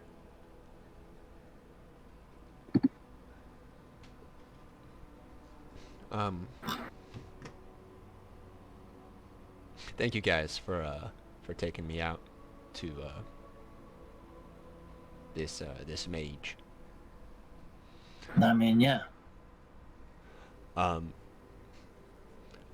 If you guys mentioned that you had that you would have wanted to talk to the mage, can I ask what you wanted from him?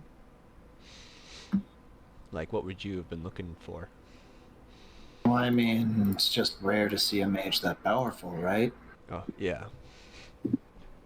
Also, have I... No, never mind. I'll ask him that myself. Okay. Just wondering if there were other things he might be able to do. Like what? Nah. Cure the mind of a mentally ill person. Oh, Reverse somebody's vampirism. probably not. I wouldn't think. He can cast Wish. Why wouldn't he be able to do that? Right. Yeah. That makes sense. Yeah. Dimitri. Look at me. I can't. You have to walk on the other side. Dylan will position Dimitri, like, looking him in the eyes. Dimitri, Yeah. look at me. Is this mage, who you talked about being able to cast Wish, real? I don't know. Rumors. I mentioned there were rumors.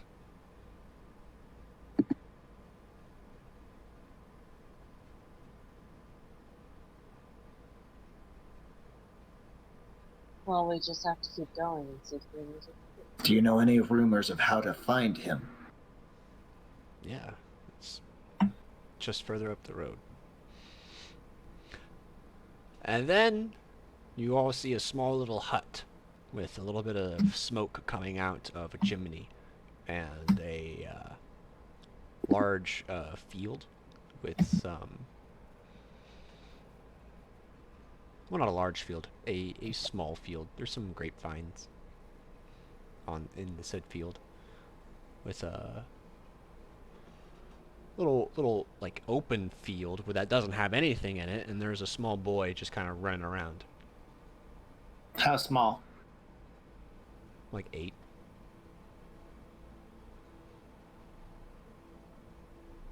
He catches wind of you and then runs into the little cabin. Well, it seems we're had. Might as well walk up, right? You all begin to walk towards the front door with Dimitri in tow. And as you guys get to the front door, Dimitri speaks up and he says, "You guys could set me down right here. You could just angle me towards the door." What's going on here, Dimitri?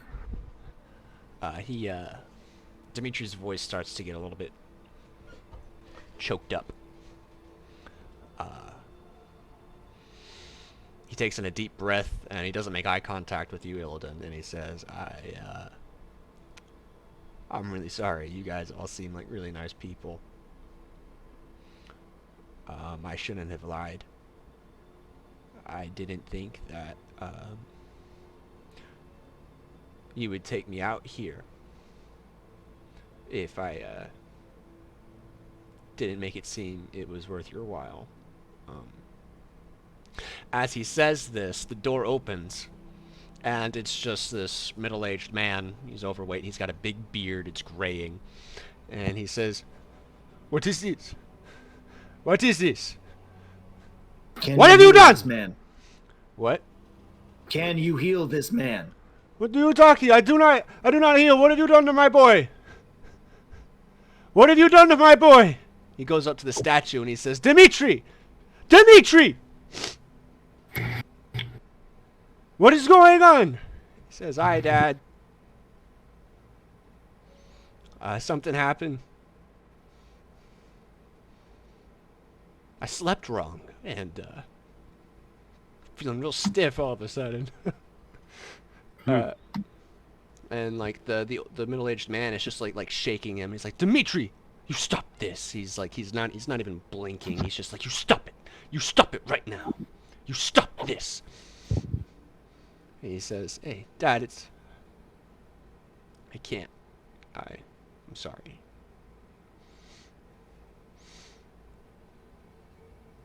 Dimitri starts crying as his dad is like in shock, shaking him, and he embraces what is now like nearly a completely stone statue. And Dimitri, he says, "Hey, you take good care of these guys. They're good people. They brought me here. They didn't have to. They're pretty tough too. They beat up some wolves for me."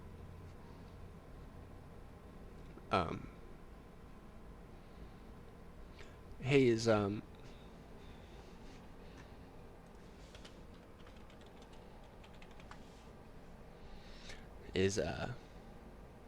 Armin in there? I was hoping I could see him. And Dimitri's dad just kind of stands there, like looking at him, and he says, "There's no way. This cannot." And he looks at you. He says, "Which one of you? Who could stop this?" He whops up and he grabs the Don. He says, "You stop this!"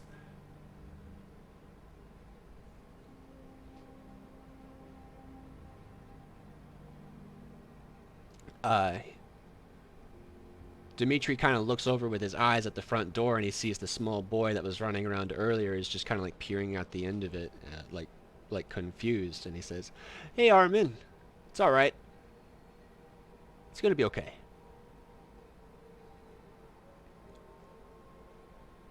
Don't worry about it, okay?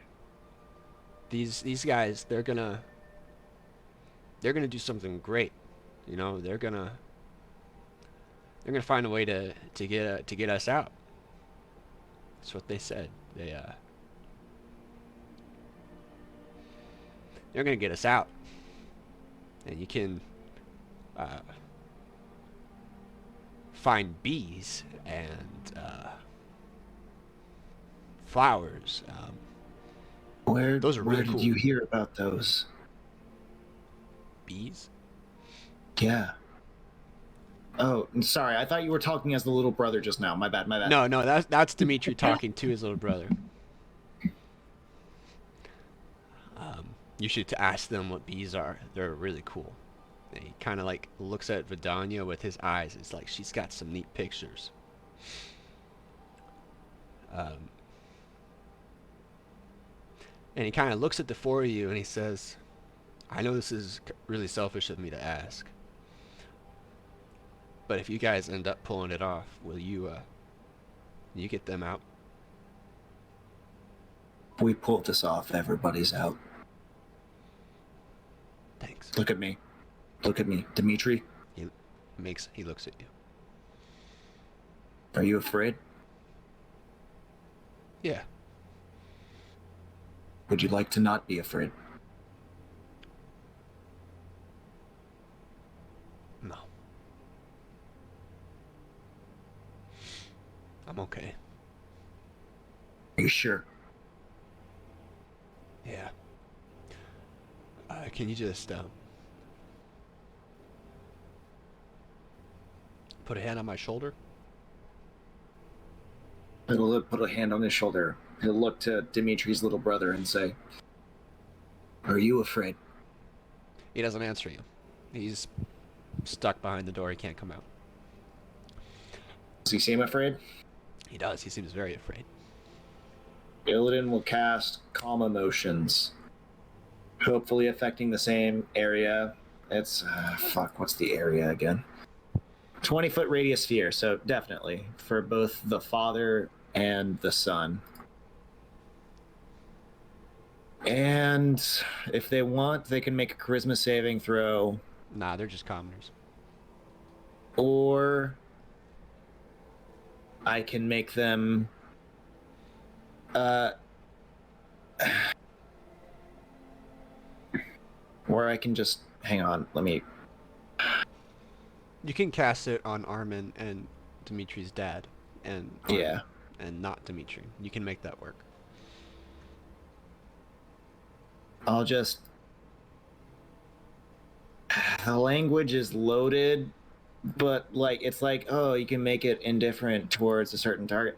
I'm just gonna like make it easier for them as it happens. You place one hand on Dimitri's shoulder as his father has gone back to embrace him, and you use the other and you cast this spell. And you see their father start to slow his breathing down as he just gives his son a hug. And you see Armin walk out from behind the door and look up at his older brother and grab his left hand, which is one of the few things that's left. It's down to around his wrist, and it's coming up at around his chin, and it's hard for him to speak now because he can't move his jaw anymore. But Vidania, yeah. I want to cast Minor Illusion to make a glowing sun where he can see it over his mother and his little brother like the drawing in the sky. You do so. That's what it looks like. Son, the thing I told you about. That's what it looks like. You see Dimitri try to form a word, but it's coming up to around where his joints are, so he can't move his mouth anymore. And so there's just like this look in his eyes as he looks up to it. Dimitri, blink twice if you're ready. He blinks twice. Inflict wounds. You're gonna cast Inflict Wounds on him? Yep. Okay. Ah, fuck. With advantage because he's paralyzed. Haha. Ah, shit. Hang on.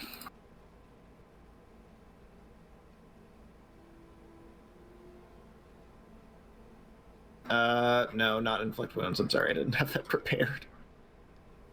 You raise your hand, and Sacred Flame. you want to set him on fire. It's radiant, not fire damage. All right, it's a sacred fire. I asked him if he was ready. I'm just gonna give you a quick. Are you certain that that's the? How fast is this stone moving? It's moving pretty fast now. Okay, then I won't. Okay. I was going for a coup de grace, but if it's happening anyway, I won't hurt him. Yeah. Goddamn.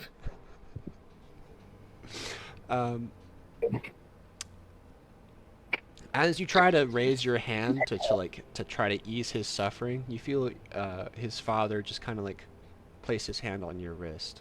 He's perfectly calm now, and he says, "It is all right. We'll be here." And his father just gives Dimitri a hug as it begins to go over his face, and he is turned to stone.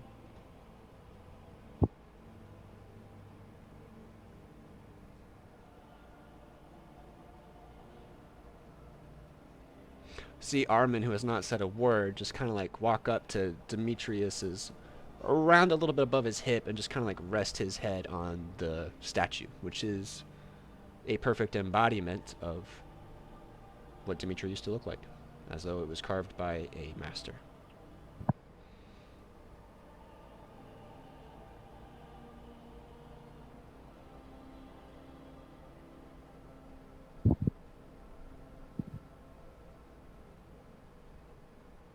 Fuck. It is a monument to him. Leave this here.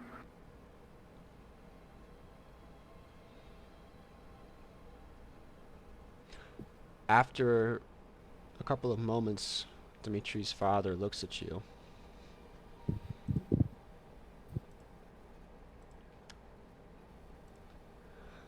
And he says, you were his friends. Guess you could say that. Thank you for bringing me my boy.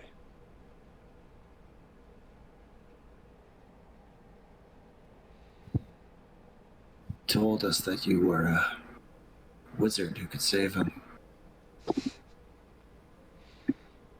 I wish I was. Me too. You have done me a good service by giving me one moment with him. I am in your debt. Very much the least we could do.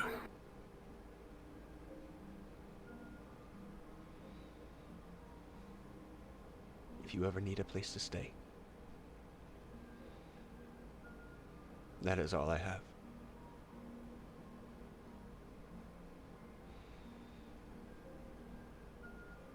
Thank you for your kindness. It's about evening now, isn't it? Yeah, it's getting close. It's about evening. Around 5:30. This evening. Yeah, I think we're gonna call you on that this evening.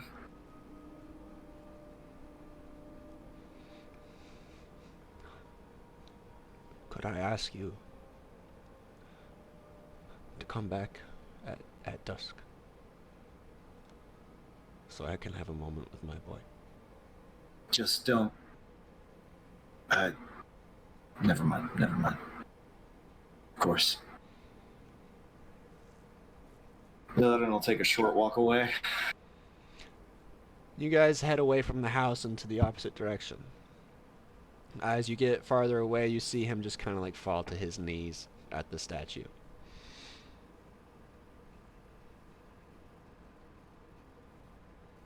Spell only lasts a minute.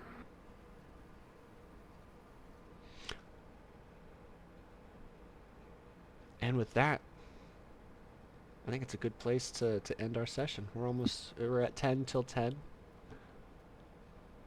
So, it's almost time.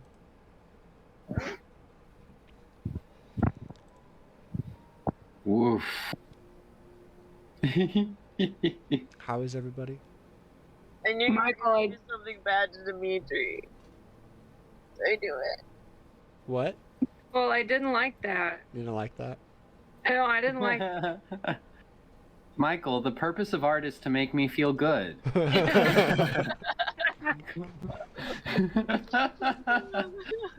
Everybody is gonna walk away just a little bit traumatized from Dimitri. Yeah. Like just the right amount, I think. Good job. There's Good. nothing Well, like being helpless. Yeah. Yeah. The Yeah. party goes on a side quest. We're gonna get back and they're gonna be like, hey, what the fuck happened to Lady Watcher? Did you see anything? 1 minute she's alive, 1 minute she says you're a hero, then she's dead. What's up with that? Ooh, I'm turning your user volume back down. Ooh. I'm sorry. You can't play a quiet New Yorker. I defy you. It's impossible. Very good. They stop very you. good. All right, that was a good session, everybody. Does anybody? This was a little different from our other sessions. I definitely put you through the emotional ringer on this one. How's everybody feeling? I feel great. Bring it on. Feel great?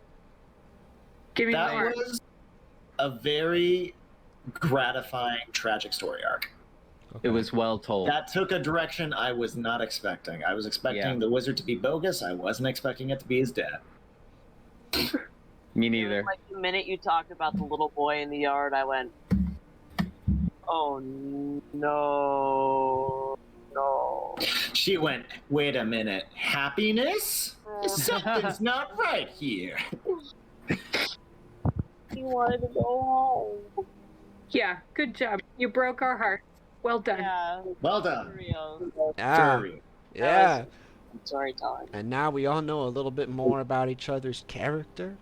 Feel like the party is like a little bit more tight knit now.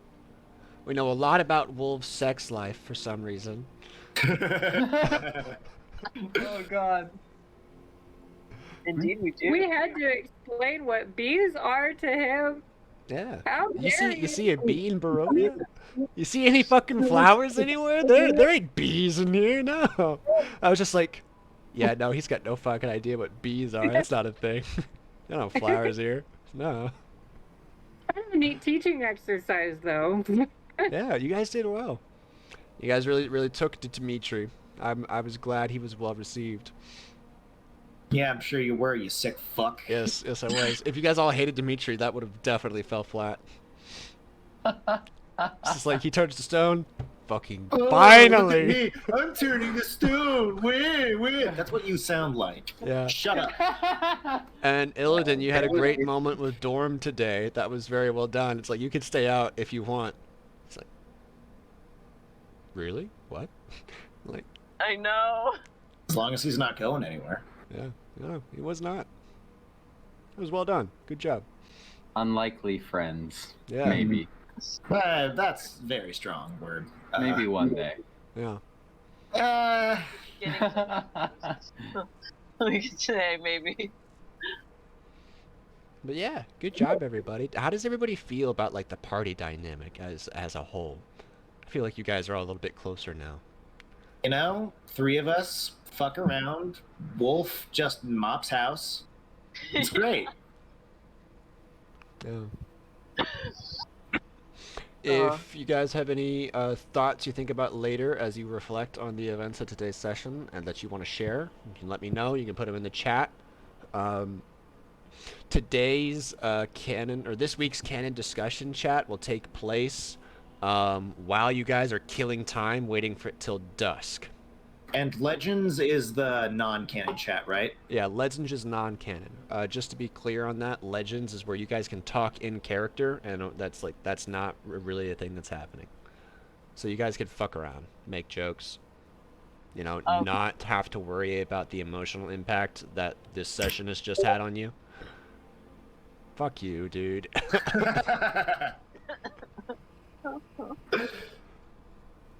Christ.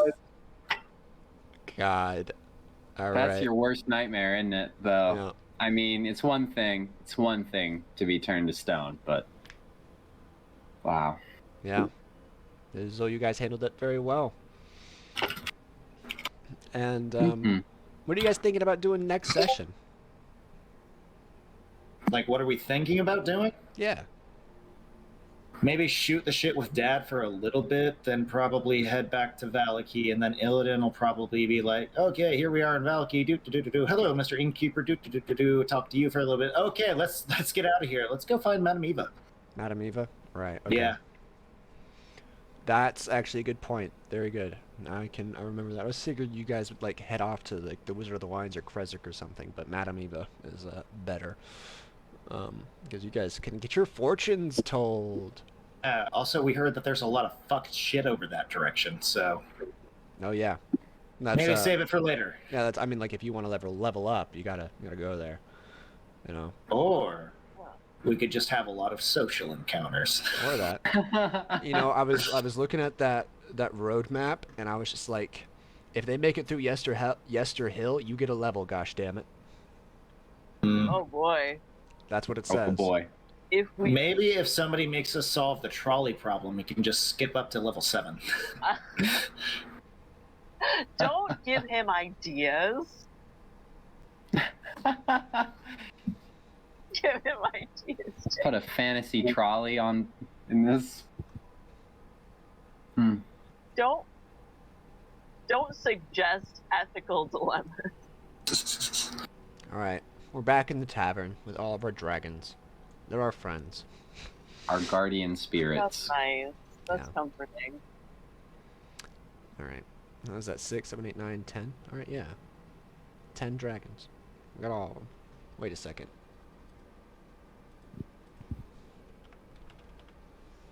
How could I forget?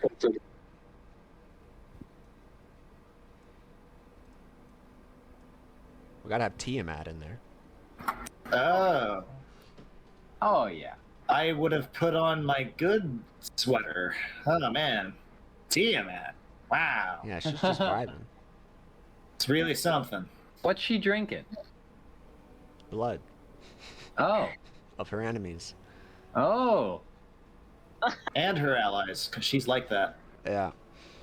All right. I'll have what she's having. Yeah. Okay. All right. All right, I'm gonna turn off the stream. Bye, stream.